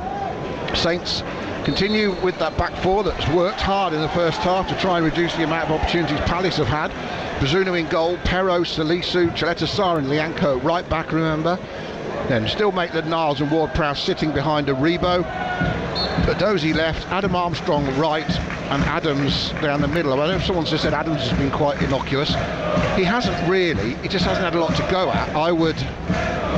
Well, we can say that. I would say Adam Armstrong's been more innocuous. Yeah, Adam Armstrong been in this because he played in front of us. It was easy for us to see him. I heard there was a question from someone if Shea Adams has touched the ball. I think he's had 6 touches. He's worked hard though. He's worked hard, but he hasn't been involved in much, and so he hasn't been. But he's keeping his position. Striker, that's more about the supply than anything, isn't it? Well, Holland only had 20 touches on the ball for a whole game the other day. That's a lot for him. So so he is happy with that. So yeah, as long as he scores, he's happy. And if Shea Adams scores and has 3 touches, I'm happy. Yeah, I mean he's short. He's a bit short of Haaland's total so far doing that policy. Ball down the far side. Saints playing from right to left. And Palace have possession. 1-1 in the FA Cup on BBC Radio Solent. Guess what? We're heading for another game. Yeah, we don't mind another football. We love football, so love it. I'll get another game. I'm happy. There's a lot of fans who are going, I don't want another game at St Mary's. Especially if we lose, it'll be vile. Yeah, but I need more games to get better. That's one way of looking at it, Joe. I like that positive spin. It is 1-1. Palace playing it around at the back, trying to get some control on the game and on the ball. Joachim Andersen has it. Mark Gay, of course, from Chelsea, picks it up. And they look to get it to Zaha. His first touch lets him down. That doesn't happen too often. Heavy touch, and Ward-Prowse will belt it down the right wing. Guaita will just shepherd it out of play. No real pressure. And it's going to be a goal kick to Palace. It feels a little bit slow from both teams, doesn't it, Adam? It feels like both teams are not putting the power on or really going for it. It's like a little bit laboured and a little bit slow, and safety maybe first come first serve for both teams. I hope not yet. You don't think either of them want to add to the schedule, you wouldn't have thought. Saints got a League Cup quarter-final on Wednesday, of course, at St Mary's. We'll be heading for a midweek game the week after between the Everton and Villa games, if that's the case. Yeah, no, he's going to add to the schedule, but it looks. I'm not saying the players are playing for a draw, but I'm just saying it looks a little bit slow. And the second half has started. Yeah, I was hoping it kind of exploded a little bit. You need someone to kind of grab the game by the throat and do something individual, something, put a tackle in or something that can make things happen, something positive out of them. That's what the game needs, yeah, and hopefully it's a Saints player that does it. Well, they've got a throw midway inside the Palace half on this near side, Saints left. Fans doing their best to get their support in behind the side. They have been singing some rather negative songs towards Nathan Jones in the first half as well, but they equalised before half-time thanks to James Ward-Prowse's free kick that beat everybody, including Guaita, as he fumbled across to his left-hand post and snuck in on the bounce. And that's the way they've got back into it, Saints, and it's certainly given them a lift, and they're trying to keep Palace in their own half here by playing the ball down the throw-in, out again, down it's gone. It's not pretty, everyone, that's for sure. It's not free-flowing, but at the moment they're in the right end of the pitch. You're not going to choke on me, that because I said it's not free-flowing. I was just about to say that Shea Adams had his 7th touch, but someone was very interested in that. So absolutely. Right. Salisu with the long throw from near the corner flag on this left-hand side, headed away by Doucouré. Does it again, this time by Ayew, and Zaha heads it, and Elise heads it. He might hit the ground soon, someone might use their feet, they just have. And Palace have it on halfway with Jordan Ayew. 2 blue shirts around him, Perrault does well with the Dozie's help to get it off him. And then Will Hughes is all over James Ward-Prowse, they're having a good battle in the middle of the park. Dozie gets a flick on. Anderson judges that challenge very well in front of Shea Adams from that flick. Plays it forward, but it's out for a Saints throw. It's pretty up and under-ish. Scrappy, Adam. Scrappy, isn't it? And you can see 2 teams with maybe not so much confidence at the moment. They've been Crystal Palace have lost a couple of games as well, so you can see it on the game. It's not, the positivity isn't there. Well, I think it was a big opportunity missed by Bournemouth when they lost at home to Palace New Year's Eve, because Palace have just lost to Fulham and they've since then lost here to Spurs, of course, 4-0. What about Portsmouth holding Spurs up to half-time? Well, they did, and then Harry Kane scored after half-time, but that's a good effort from Pompey, only 1-0 down. Yeah, it's a good challenge for Pompey. You've got to be better, and then you've got to play the better teams if you're going to get better. I think it's safe to say Spurs are better than Portsmouth, you're right. We'll see. Just about. And Saints and Palace. Adam Armstrong battling on the right hand side inside his own half, 2 players trying to get the ball off him. There's a lot of tussling going on, and in the end the referee's given the free kick Palace's way. Lianco is having a separate battle one-on-one with Joel Ward, who switched to left back in this second half. Klein has come over to right back, which is what they did against Spurs. Yeah, and I think Klein had a good control of Edozie first half on the left side, and I think because Edozie now is playing on the right side, I think he's swapped over. Yeah, I think it's interesting, isn't it? I mean, Palace, they've got so much talent in that team up top. They almost play like a 6-4. They make sure they're difficult to beat, and then they try and hit you all the time with the speed. And they play the free kick down the left channel. Good work from Edouard to get it to Zaha. He's in the box. He's got a step as well. He goes to the byline, pulls it back, intercepted by Salisu, corner. For Palace, it was the best move in the second half by a country mile after 6 minutes of it, and Zaha was allowed to line up Saints defenders in the box. Way too easy as well, and Edouard played him free, but you've got to let him go on the outside, but he gets to drive into the middle, and Adam Armstrong is letting him go past him way too easy. Outswinging corner to the near post, headed away by Joe Rebo. It'll be another corner for Michael Elise. You know Wilfried Zaha is going to drive inside, and you got to get him down the side as far away from the goal as possible. Well, eventually his cross out the byline was blocked. Another chance for the corner, outswinger again. Chaleta Sarr with a good header clearance, and then Armstrong loses out in the air, but Saints might break here. That's a great ball from Perrault out to the right, and Edozie scampering into the Palace half. He looks up, he's got Adam Armstrong to his left, defenders running back, he's in the box, he squares it behind Armstrong, too far in front of Adams and Ward-Prowse, and it goes right across the penalty area, and Palace bring it away. And Joachim Anderson finds himself as a right winger in the Saints half, and he chops it inside past Maitland-Niles. Cheeky. Now here's Decore. He decides he's coming forward. Zaha's free. Lianco got too tight inside, and the shot is blocked by Lianco. Elise shoots, and this one low, drilled straight to Bazunu, who thankfully catches it. Palace just turning it up a bit in the 53rd minute. 1-1. Yeah, but it was a good counter-attack by us. Down, we got it through the middle, and Edozie was suddenly on the right-hand side after the corner and drove down. It kept going and couldn't find Adam Armstrong. I think the one that was on was Ward-Prowse in the middle, but he put it in a good area in the penalty spot, but there was no one there. So get more people quicker up. Maybe Ward-Prowse could have been there quicker, but that was a good chance. And then Crystal Palace just counter-attacked straight up the other side. Crystal Palace countered the counter. And what is that? Good block by Lianco. What is the counter to a counter-attack? Is it a counter-counter? I don't know what it is. Maybe we should make a new phrase there. Counter-back. Counter-attack, I don't know. Anyway, Guaita has it. Saints aren't letting him deliver it easily, but he's managed to chip it out to the far side. Moves for Joel Ward, of course, the former Pompey man, scored against Saints for Palace and Pompey. He's actually playing in front of the Saints fans in the second half on that far side, and they haven't forgotten who he is. And Anderson will head it back to Guaita as Saints lobbed it clear long. But the game has picked up a little bit after those two counter-attacks. It's been a little bit more tempo now in the game, and you can see something is about to happen. Yeah, I don't believe either side wants it. And I don't know which way it's going to go though, but you can feel, I feel like something in the game is just about to happen, because it gives it that feeling. You can see we come down to the side, we have a good crop from Edozie.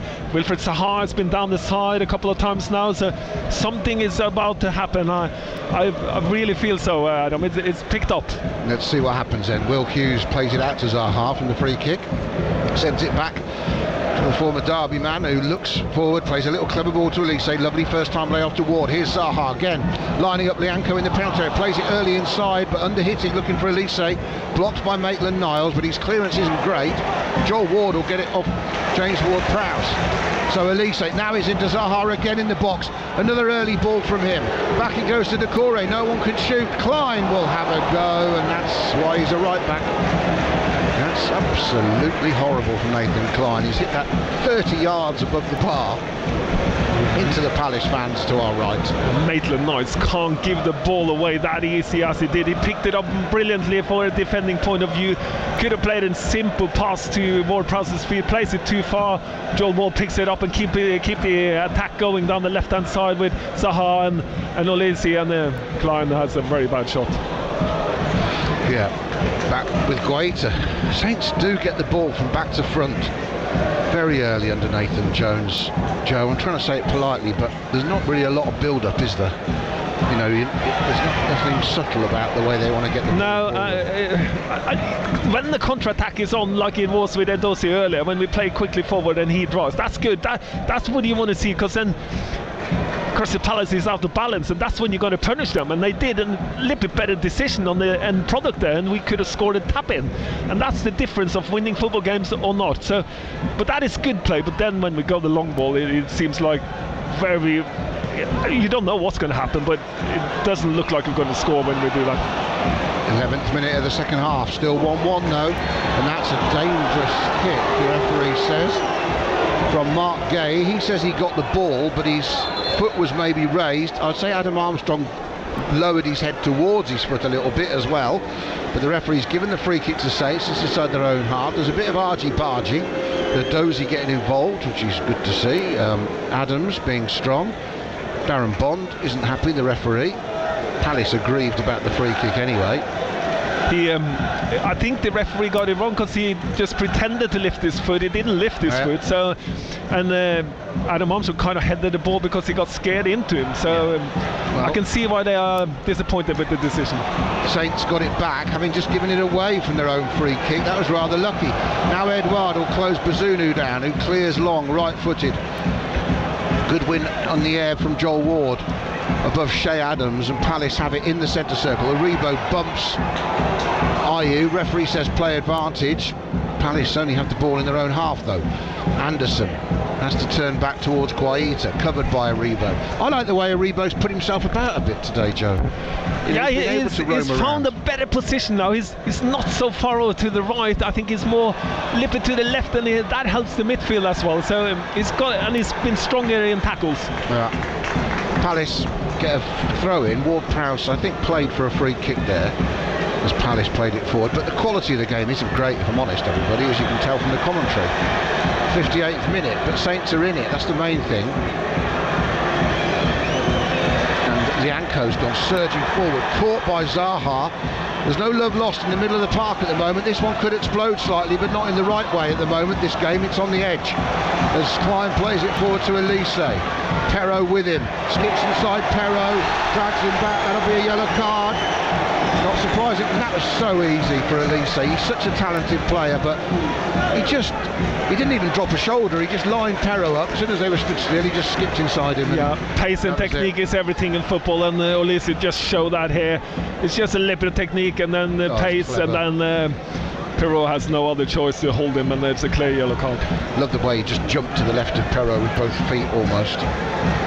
But the game is picked up in tempo, not quality, but tempo. But it's often because of the little bits of niggle going on in the middle of the park. They're almost annoying each other rather than it being because there's good football. The tempo's going up because there's a little bit of unhappiness between the players on the pitch. And now the referee stopped the free kick from beneath us coming in from Elise. He wants to have a word with a couple of players, Adam Armstrong and Wilf Zaha. Again, off the ball stuff. Words being said, shirts being held, arms being pulled. Saints trying to defend this free kick with the defenders lined up just outside the penalty area. Elise right beneath us, midway inside the Saints half on the right. So left-footed, curls it, hangs it towards the back post, and it's simple with Bazunu. Too much height on it, too much time in the air, and Saints will try and break. And he sends a long ball up. Will Hughes heads it back into the Saints half, but it's collected early by Adams, who did well. Maitland-Niles is up ahead as well. He plays a great ball back to Adams. Adams on the right-hand side, back into Armstrong. Might fall for him, and it might fall for Edozie, and in the end Armstrong caught the Palace defender before it got there. Guaita cleared it anyway, but it's gone out for a throw-in. A free kick given to Palace back in their penalty area, but that was a good counter-attack from Saints again. Yeah, well, with coincidence again, he tries a long ball to Adam Armstrong, doesn't come off, it's not really on either, but Maitland-Niles does very well, picks it off, shakes off two players and plays a very good ball to Adams, and he plays Adam Armstrong, and from there it's a free kick. Correct decision, I guess, and Edozie was just on the end of the chaos that appeared afterwards. Long ball forward by Palace. They're not much less direct, are they? Solent headed it, and then they drift one cleverly to the back post for Zaha. And he should have done better. Elise with a wonderful ball out from under us on the right, floated at an angle into the box for Zaha to run in behind Lianco onto, and the Ivorian skied it like Decore did earlier, Klein did earlier. Terrible shot. Here comes Sekou on the pitch for Saints. First substitution with an hour gone at Selhurst Park. It's 1-1 between Palace and Saints, and Shea Adams gets a rest. Mara comes on. I remember when he first came on at St Mary's and played that wonderful assist. I know, and we were expecting bigger things then afterwards. He's still a young lad, and he needs to learn the Premier League. It needs to be a little bit tougher, and he knows the pace of the Premier League has caught him up a little bit. So I don't think the long ball game helps him, does it? Probably not, but he did win quite a few long balls against Nottingham in the first half. So, but I don't think that's the strength of his game necessarily. No. As he gets the ball now on his chest in the Palace half, gets to bring it down and pokes it cleverly to Edozie. His ball in field went the wrong way for Aribo, and Anderson clears. Nathan Jones will be on tenterhooks now. We're past the hour mark. They're playing a Premier League team. His only win is against Lincoln, and it was a poor one in the League Cup where they didn't play well at all. Lincoln gave them quite a fright, and this would mean a lot to him to get an away draw, even though it's the FA Cup, against the Premier League side. Yeah, just get anything out of anything now. I think we are scrapping for everything that's positive, and a draw today is a positive. I don't know where we've been going lately. Right, Anderson looks up, he plays a long ball forward. Lianco gets that easily ahead of Zaha, has it on halfway. Lianco wants to take on 2 or 3 players and does. He skips fast to cut the tackle, not caught on the ball like he was on Wednesday. But Ward-Prowse has got no support out there as he drifts out to the right wing.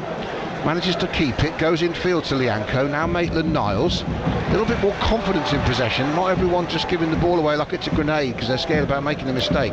It's a little bit of confidence in this performance. Edozie back on this left-hand side to Salisu. At the moment, Saints going nowhere fast, and then the ball from Salisu to Edozie, which didn't look difficult, told him short, and Klein nicked in, and Elise puts it out. Yeah, and it's scrappy, isn't it, Joe? It's not a great game. No, it's not a good game of football, but what you can see with the back four, that people, they look more confident. They're finding more because they recognise situations they've been in before, and that helps them. And you can see Lianco, he took people on in the right way this time because he feels more confident. But he's a right back that was suddenly finding himself in the middle. But you can see Salisu, you can see Solent, a little bit more positive because they recognise where they're playing.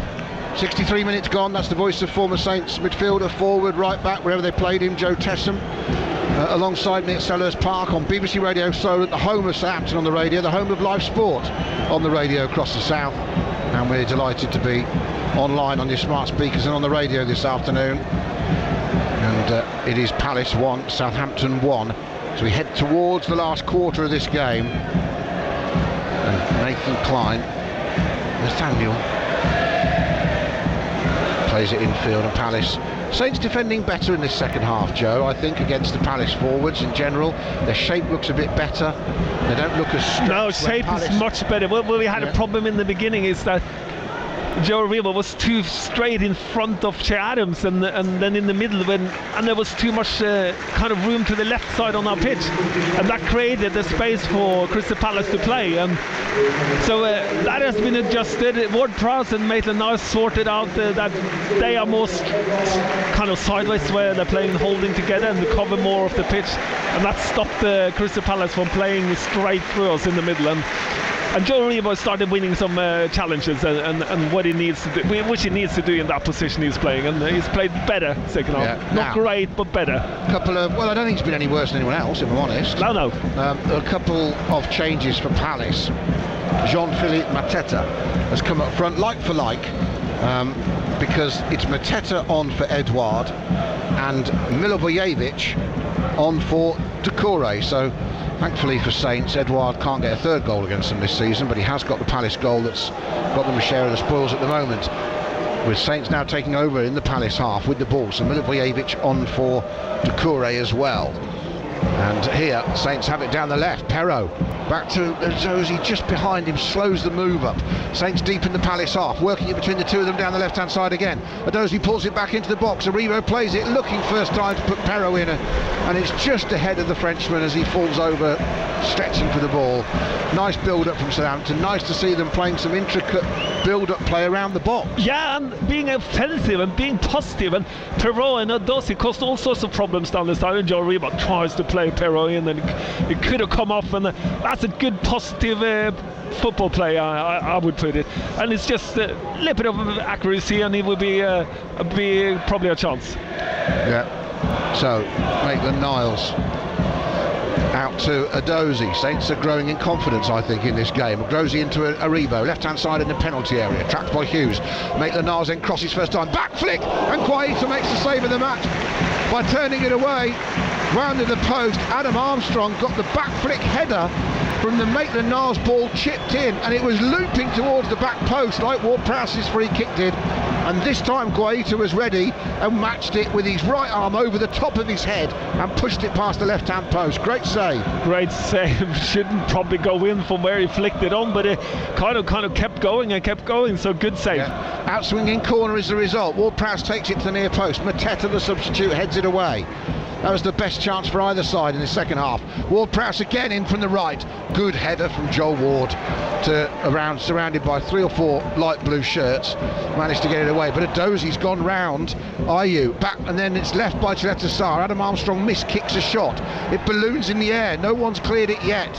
No one's got a latch on it yet, and eventually Anderson did. And Palace through Elise bring it away, and Elise is chopped down by Chileta Sarr. Proper reducer from Chileta Sarr, that was. He gets a yellow card. Yeah, I don't know if it was necessary to do it, but he decided to slow him down. It's on the kind of 10-15 yards from the halfway line, and Olesi wasn't going anywhere, but he stopped the counter-attack if there was a counter-attack on Adam, but gets a yellow card, and that means he can't tackle anymore today. Well, he can tackle, but he has to be careful.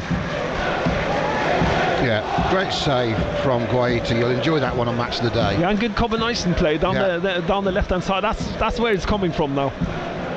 That is, to me, probably the best chance of the half. It's the best football of the half. And it's just dinked in by Maitland-Niles, and then they've given it away. Guaita and Saints are going to take the lead, and Adam Armstrong gets the easiest goal he will ever score. Guaita messing about with it at the back.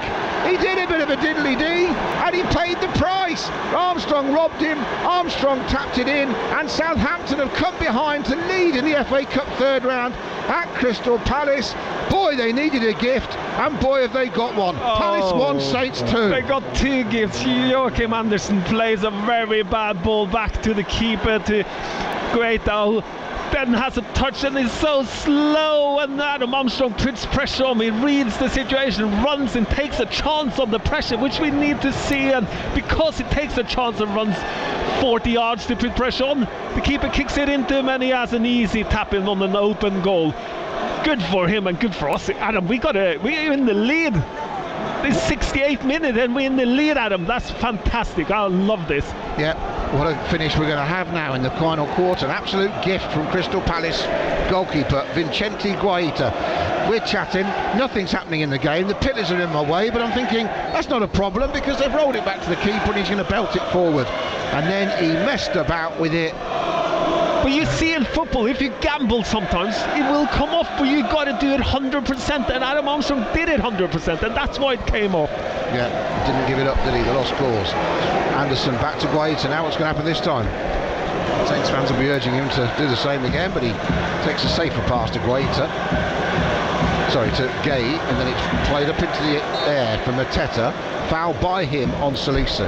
Free kick Saints, who have the lead, and they've scored 2 goals in the game, which is great. They haven't done it in the league since they beat Chelsea when Adam Armstrong got the winner there for a 2-1 win. But in the Cup, they've scored 2 goals against Lincoln now, and they've scored 2 goals against Palace today. Yeah, and you can see Palace's reaction as well when the goal in. If our reaction was negative when they scored, their reaction was really negative. Now, it's chirp Saints up. Rebo, nice first time ball to the left to Perro. Adozi, tackled by Klein. Throw in Saints. Midway point of the second half. Past that, and it's midway in the Palace half. I like Adozi. Every time he gets the ball now, he's trying to go forward. And I think that's positive. That's being positive. And that's what you got to see. That's what your teammates want to see. Now, Rebo's turned Anderson, who got too close to him, and he got help behind from Joel Ward, who then pokes it out of play.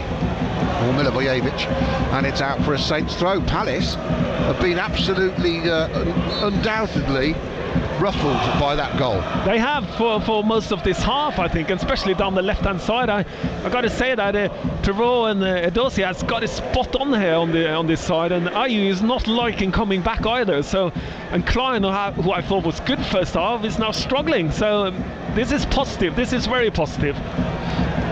Long clearance from Anderson, easy for Chineta Sarr against Zaha. His header near the centre circle squirts sideways though, but Adam Armstrong says I'll pick that up, and he's got it on halfway and he's trying to run forward, plays it into Rebo, holds it up, and he's held up by Gay, who's travelled all the way with him to halfway. Lianco plays it back to Bazunu, who should learn from Guaita's error, and does clear it thankfully up to the halfway line. Picked up by Forrest though. Palace. Early kickoffs got my brain dead, and they nearly give it away again, Palace, and Anderson does in the end. Mara couldn't benefit, but Aribo might. Plays it out to Adam Armstrong on the right wing, edge of the penalty area, looking for a 1-2, but his pass for Aribo wasn't good enough, and it was well read by Milivojevic, and he used his experience and another clever ball as well to Zaha. Here's Elise, chased down by Maitland-Niles, squares it to Klein, but Palace going backwards inside their own half on the right. Klein caught in possession by Sam Adozi, and it's picked up by Sekou Mara. Mara wants to drive down the left, but he's tackled by Elise, and it's Palace who look panicky and making mistakes on the ball. Yeah, and we've been positive. We always look for what is the difference a goal made for Adam Armstrong. The involvements he hasn't hardly been involved first off, and now he's like turning, doing the right things, Adam. Perro to Adozi down the left. Adozi tries to give it back to him. He does in the box, pulls it back. Intercepted by Palace and cleared by Anderson. Very well defended actually by Anderson. And then Mateta holds it up. He's fouled by Ward-Prowse, who immediately says to the referee, I've got the ball. And he didn't. And it was an obvious free kick. He's a big unit, old Mateta. He's about 4 times the height of James Ward-Prowse. Yeah. It was the right thing to do. He is about 4 times. Yeah, he is. Not much. He's very big. He's a tall, languid, leggy striker who would have gone down very well down the road at Plough Lane in the Wimbledon heyday. Long ball forward to him. Mateta's first touch is to chuck it out to this right hand side. It was a good ball actually to Ayew. Short pass to Elise. Elise trying to get Zaha into the game, but he's underhit that one, and Lianco can step ahead and clear. Then Saints try and play it up to Mara, and Adam Armstrong's got a bit between his teeth. He's kept another ball in, and he gives it away with a pass, and Lianco slides in ahead of Zaha. Saints fans love it in the away end. Saints leading 2-1. Another substitution coming from the home side. Jeffrey Schlupp, he's going to come on in a minute. It's good to see. You see how much a goal changes things, and I think against Nottingham, if Adams has put that ball away first off, that big chance, it changes momentum in games, and you can see here how much it's changed everything. But you could see it was kind of coming at him. We could feel that something was coming. Yeah, now Eberechi Eze is also coming on. So while this substitution's being made, let's head to the Vitality Stadium. Our third FA Cup third round tie comes from there. Bournemouth against Burnley. Team news from Chris Temple. Hello Adam, good afternoon. The Cherries go very strong. 3 changes from the midweek defeat at Manchester United. Out go Kelly, Mepham and Lerma. In comes Zamora, Stevens and Rothwell. Burnley also pretty strong. They make a couple of changes, but they're pretty much at full tilt from the team 5 points clear at the top of the Championship. Thank you very much, Chris. Commentary to come on all radio frequencies of digital radio. Remember, on your smart speaker, ask it to play BBC Radio Solent, or via the BBC Sounds app. Just click on BBC Radio Solent, the station to listen. Plenty of ways to listen this afternoon to the Cherries against Burnley at 3 o'clock. Me and Joe will be driving back to get within range for the second half in the car, that's for sure. As the free kick given to Palace, immediately Eze has an impact and a yellow card. Prowse, I think, for Prowse fouling for holding. Yeah, I think that's a build-up, if I'm honest. He's given away a few of those and got away with them, but not this time. So, free kick to Palace. Eze is on. It's a worry. Elise on. Zaha on. Eze on. Ayew on. Mateta on. No messing about now from Patrick Vieira, who loved the FA Cup as the Arsenal captain. It is, of course, a knockout competition. He doesn't want to go out. He needs a goal. There's 15 minutes of normal time to go. Eze lifts it into the penalty area and everyone lets it go past. And unlike Ward-Prowse's in the first half, this one was a couple of yards wide of the post, but no one got there. So Palace now have Zaha left, Mateta in the middle, Ayew right, there's a 3, and effectively you've got Eze and Elise, or I think really maybe Ayew's up front with Mateta. You can sort that out, Joe, you're the footballer. Long clearance from Saints, well chested by Mara, and it goes back to I'll keep it to the Saints now. Okay. They're trying a more offensive formation. It's like they almost play with 4 up front. I was going to say they're playing with 4, aren't they? Elise one's away, and in the middle you've got Eze and Slup and Mulovijevic, and then Eze is going to roam around, I think. It's almost a front 5, Joe, if I'm honest.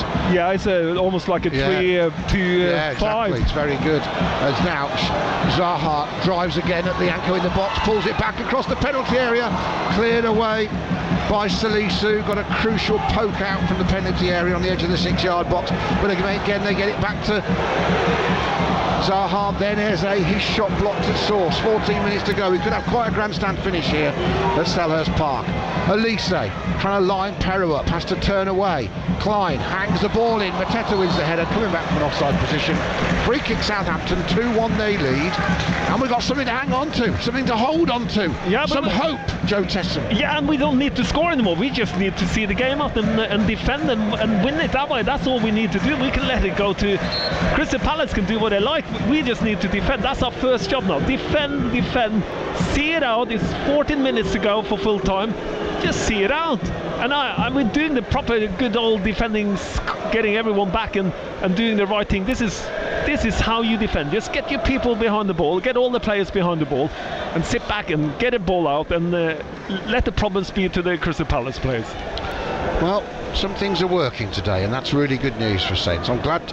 I didn't understand why Perro was dropped the other day. I'd be playing him behind a Dozy or behind anyone else you want to play on the left wing every game. Lianco's playing at right back, but I'd still rather see Walker-Peters there. That would improve the team again, although Lianco gives you more height at set pieces, of course, defensive and offensive, and maybe when you play a Palace team that have got some big guys, it's good to have him around. But he's not done bad against Zaha. He's been lined up a few times, but most people are, Joe. Yeah, he's what he has done, instead of rushing into him, he's kind of given him a little bit of space and stood back and let him come to him. So he's been confident. He's gone past him a little bit easy. So sometimes you say, okay, you should have gone tighter, but he hasn't done bad. He's turning into an alternative as a right back. Yeah, long clearance from Bazunu, and he just seemed to like him because he's been playing him above Cheleta Sarr, which has been interesting, and Bell Kotchap in the one game since we come back. So ball out for a throw to Palace inside their own half on this near side. How have the stats changed? Well, I can tell you, Saints just under 50% possession, Palace 53, Saints 47, but Saints 6 shots, everybody, woohoo, 4 on target, even better, 4 on target, 2 have gone in. And Saints might have got a bit of luck this afternoon with the way they've scored, but I'd say they've earned it with the way they've battled, Joe Tesson. Both goals have got an element of fortune, but they've been waiting for that for months, if I'm honest. As Eze looks to play it, Zaha in, that's a mistake from Eberechi Eze, because he's got acres. He could play that into space, 20 yards over the top, and he's under-hit the pass to Zaha, and it's out on the far side for a Palace free kick, which they take quickly. So they have had a bit of fortune with the goals, but then you do earn your own luck, I think, on the pitch. They had intent and they worked the ball well near the end of the first half, and they did okay. So we've got 11 minutes to go of normal time. Referee having a word with Jeffrey Schlupp, who's not been on long. Are we going to see a substitution? Walker-Peters is coming on for Edozie, Adam. For Edozie? Which we're being positive, and he's the one that's been creating things for us. I'm taking it that he's putting him on to be more defensive, and I don't know what's going on there. Where's Lianco going? They're going to a back three, aren't we? Now Zaha has it. He goes past Lianco this time. He gets a little touch. The home fans behind that goal to our right wants a penalty. Referee's not interested. I'm not sure there was enough contact for it to be a penalty. Maybe we're going to get VAR. Let's have a look. We wait. Milivojevic is having a word. Mateta's gone over there to impose himself on Darren Bond. James Ward-Prowse is having a word. Lianco's having a word. Zaha's staying out of it. Now, we get another look here, everybody. Lianco, as you think he caught his right foot, he has. Probably, I would say, accidentally, but has he done enough to bring him down? Is the VAR on this? What are we going to get? It's tight. It's a throw-in. 10 minutes to go. That's gone for Saints, hasn't it? I think it has. I'm not going to say anything like that. It is. I think. And it's a goal kick with the fans away to that right one corner. I think it's one of them. If Wilfried Zaha goes down straight away, he tried to stay on his leg. He tries to stay up and he couldn't. If he goes down straight away, I think it's one of those you would probably get a penalty. But sometimes you got to go with the referee on the pitch, and that's what he's feeling, that it was too easy, and I kind of looked. I think it was a little bit easy. I'm not sure I would have given a penalty, but it did touch him. It did step on his foot. Palace just denied a legitimate corner as well. Ball played off Lianco, not given. So they're feeling aggrieved and they're trailing. Saints lead. Nice to say that. Saints lead. Here comes Walker-Peters, right hand corner of the box. His cross is overhit by some margin, and it will bobble out of play on this near side, and Palace will have a throw, but deep inside their own half. Can Saints pin them in, keep them back? Those travelling fans who brave the weather, the cost and everything else without any trains, all that in miserable, I mean, it's horrible, everyone. It's blowing a hoolie now, and it's raining, and the rain's coming across Sellers Park. But you know what? How nice for those fans to be able to drive home on the back of a win if Saints can hold on here. 8.5 minutes to go.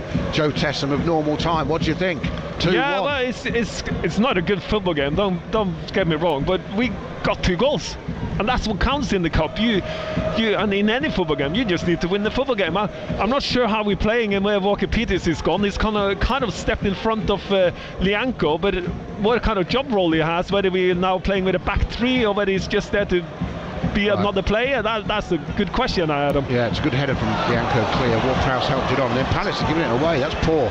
Ward-Prowse has it back on halfway. Zaha's not that interested in chasing him, so he doesn't. And Aribo collects it 10 yards inside the half, and he helps it on beautifully to Perro. First time cross is excellent, looking for Mara.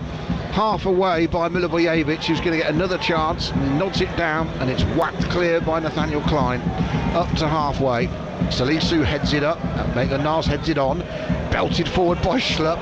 It's not pretty, but he's managed to find Zaha, and now Kyle Walker-Peters has gone out to double up on Zaha with Lianco, but he's managed to get between them and play a lovely ball to Eze down the left. Just for a moment, Palace almost undid Saints, and he's rolled it past one. Deflection goes wide of the post, and it's a corner to Palace. That was great football from Crystal Palace. Zaha at the centre of it. Lovely roll back, made the space for the shot, and it was deflected and behind. Yeah, and it was good defending in the end. We just stood still and made sure we blocked the shot, and it's Lienko again that blocks it. We have got to back 3 now, or back 5, Adam. I think that's the aim of the game, not to defend and see it out. Here comes the corner from the right. Rebo heads it away at the near post. Good defending. Schlupp will get there just before Adam Armstrong, who, remember, scored Saints' goal after robbing Guaita on the ball when he dallied and did a diddly-dee, and he got done. And Saints are leading because of that, as the ball hung to Mateta at the back post, and even he can't get that. Just drifted past him, did the right thing, pulled away, and they just overhit by about a foot from Joachim Andersen. Goal kick Saints, 2-1 Saints, time running out for the hosts. Yeah, and we had full control of that. I think Crystal Palace, if they don't go down the left-hand side, they don't seem to have much idea of what to do. It's just a hopeful cross-in. But we gone to a 3-5 or 5-3-2, Adam, in hope of. And I think they're like a 3-4-3 in a way. Yeah, they are. They're 5 almost up front. They're like old school football, 2-3-5. They are as confused as we are, because they're playing in. It's interesting, Elise's gone out the game a bit, hasn't he? Yeah, because he's playing in an unfamiliar position, which is good for us, Adam. We'll take that anytime. Long ball looking for Mateta. He's scrapping with Salisu down this right wing. Salisu gets half a touch. Elise takes over, skips it past Salisu, but he skips it past the white line of the goal line. It's a goal kick to Southampton, and with just over 5 minutes of normal time to go, Saints lead Crystal Palace in the 3rd round of the FA Cup.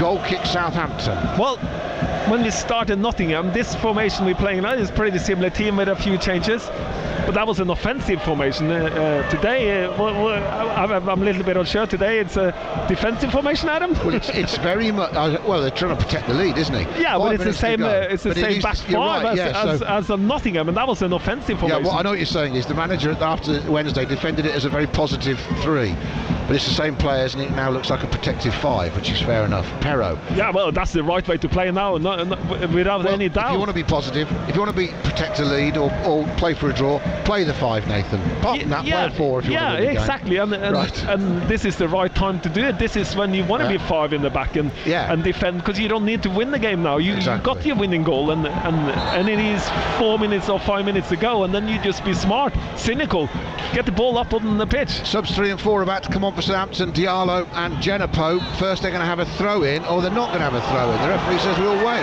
Everyone was ready.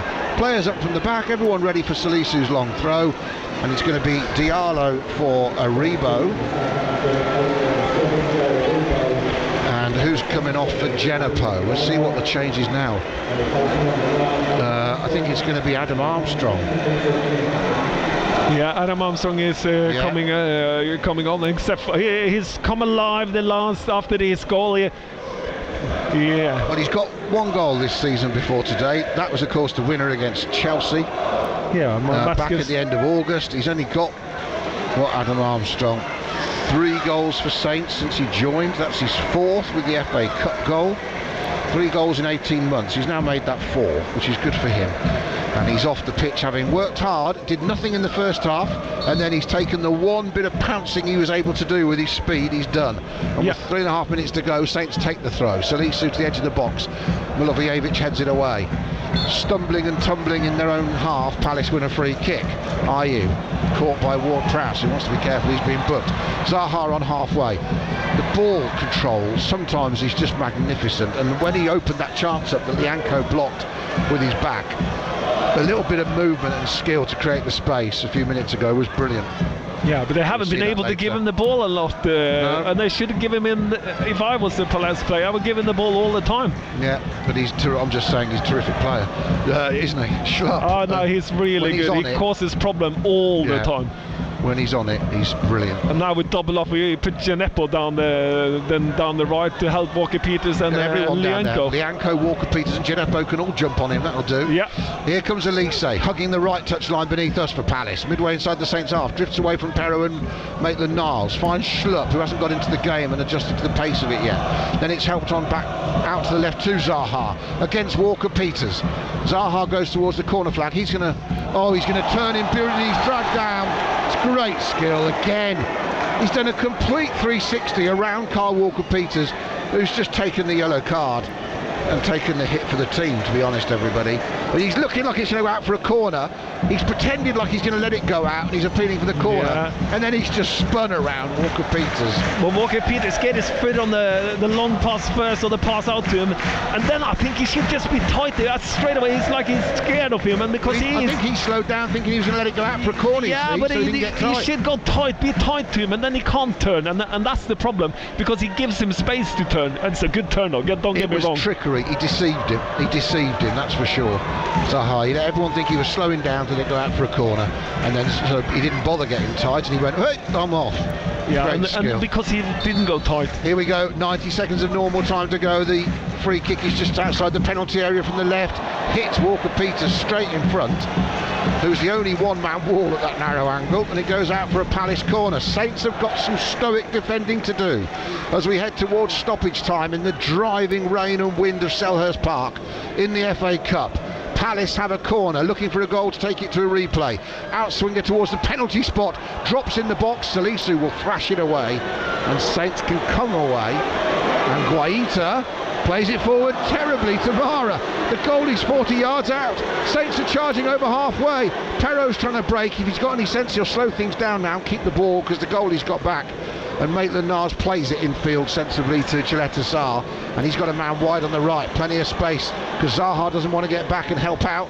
And suddenly Walker-Peters plays it to Diallo. Outside on the right now is Genepo, and he's offside, looking across the line. Yeah, but that was good play by Perrault. We turned it around, good toss by Gillette Sarr out there on to Walker-Peters, and that's why he's put Lavi on now to keep passing it and keep the ball like they did against Bournemouth. Be brave now. You won one goal up and then just keep the ball, don't let him have it. But Musa can't be offside there, Joe, looking along the line. No, he shouldn't be offside there. Palace are giving it away. Saints are heading to stoppage time, looking okay here. 2-1, they lead still. Fourth official's about to put the board up, John Busby. And we've got 5 minutes of stoppage time. We have just entered 3 players on the floor, the ball being scrapped for near the Saints fans, and the referee gives Palace a free kick. And Ward-Prowse made a run forward. He shouldn't be running forward. He just sit back, let the 2 forward deal with that, and don't make any runs. We don't need to score anymore, Ward-Prowse. Just sit back, sit. It's almost 5-4-1 for Saints now. Mara's up on his own, really. Genepo's there, out to the right. Palace managed to play between the defenders, and then does well, Genepo, to get back and stabs the ball away from Palace. And Diallo plays a good ball to Maitland-Niles, and Sekou Mara's onside, says the linesman. He's through on goal. Defender racing back, Nathaniel Klein, and he blasts it wide, left-footed. Could never quite get the ball under the control he wanted, could he? And it was just pushing him wider and wider.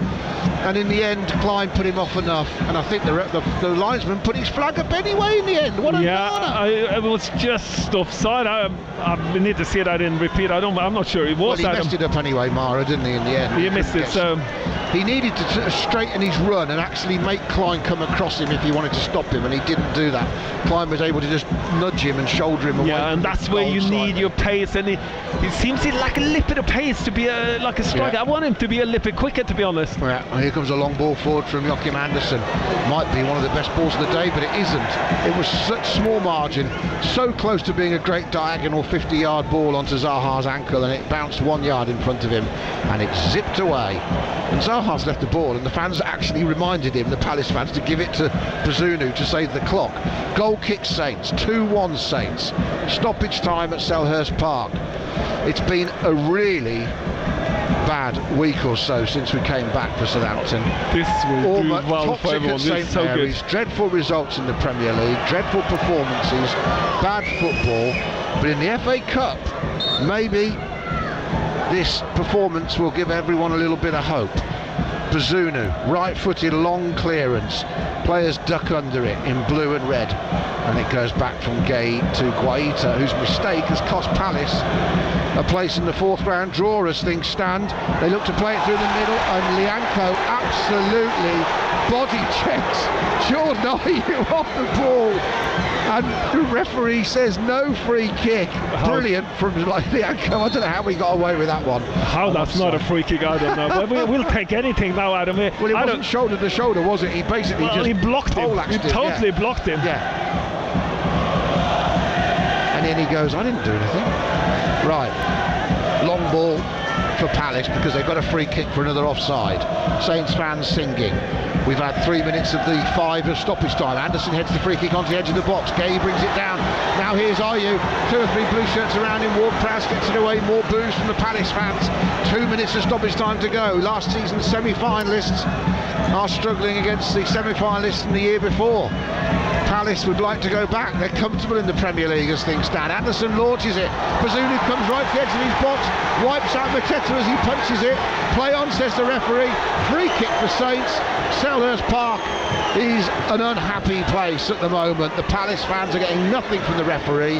Mateta's down injured. We're going to have another stoppage in play. And this crazy game of football in which we've had what I would call one normal goal and then 2 freak goals almost, which don't happen very often. He's going to end up, the Saints getting 2 bizarre goals, a free kick that was curled into the penalty area that bounced beyond the keeper by accident from James Ward-Prowse, although he put it in the right area, and Adam Armstrong it's a good free kick. Don't get me wrong, it's a good free kick, but it shouldn't go in. But but you cause problems when you get it inside the far post. If you can get any free kicks from the side inside that half, the furthest away post. White has had a nightmare today. He's had a game like Bazunu had against Brighton. He's given away 2 goals. They're giving away 2 goals, and we'll take any goals we can get. If he moves his feet quicker across his line from that free kick to Ward-Prowse, he just catches it because no one touches it. No, and then he comes out. And he creates the other goal. He has a bad first touch on the ball, and then he might as well have turned around and put it in himself. He could have hit it first time. He had time to do other things, but then he made it too complicated for himself. Big Mateta's coming back on in a minute. He's not even back on the pitch yet. His team need him from coming down. He's going to have to come back on from the sideline from halfway. There's only seconds left, but I think we'll have some injury time. Yeah, well, we're in the 95th minute now. We are about to get to the 5 minutes that were initially allotted. We'll have some more time to kill maybe first. Saints on the verge of a second win for Nathan Jones, both in cup competitions. And this might not mask the problems in the Premier League, but it'll certainly help the mood in the camp and give everyone a little lift, whether it be fans, staff, players or anyone. Of course, every little win, whatever way you get it, lifts the spirit, and we are so in desperate need of a lift there, Adam. Yeah. We really are. And they might get it in a few seconds' time. Maitland Niles keeping the ball by the corner flag on that far side, away to our left. I saw a camera pan to the Saints fans, lots of smiles and laughs. And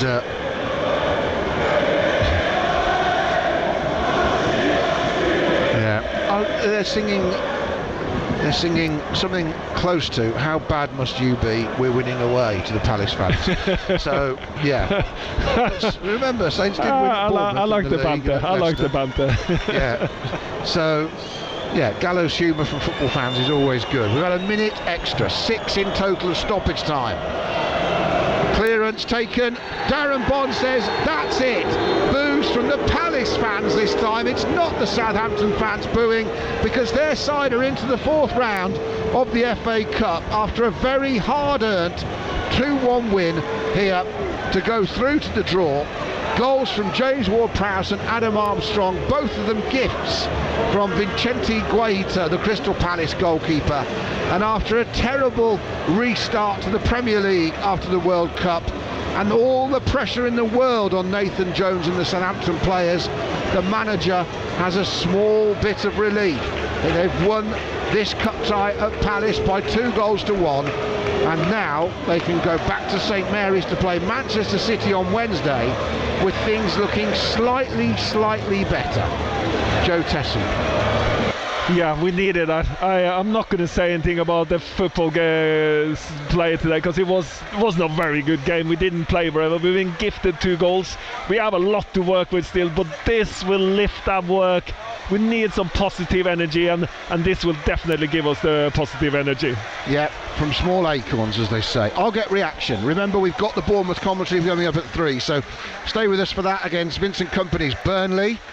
But at the end of the day, the reaction we will get you as quick as we can, and it will go on our Twitter feed at Solent Sport, and of course it will go on BBC Sounds as well. If you go to BBC Radio Solent Sport, the sport clips, you'll find it. So that will come, but good news, Southampton have won and they're through in the cup.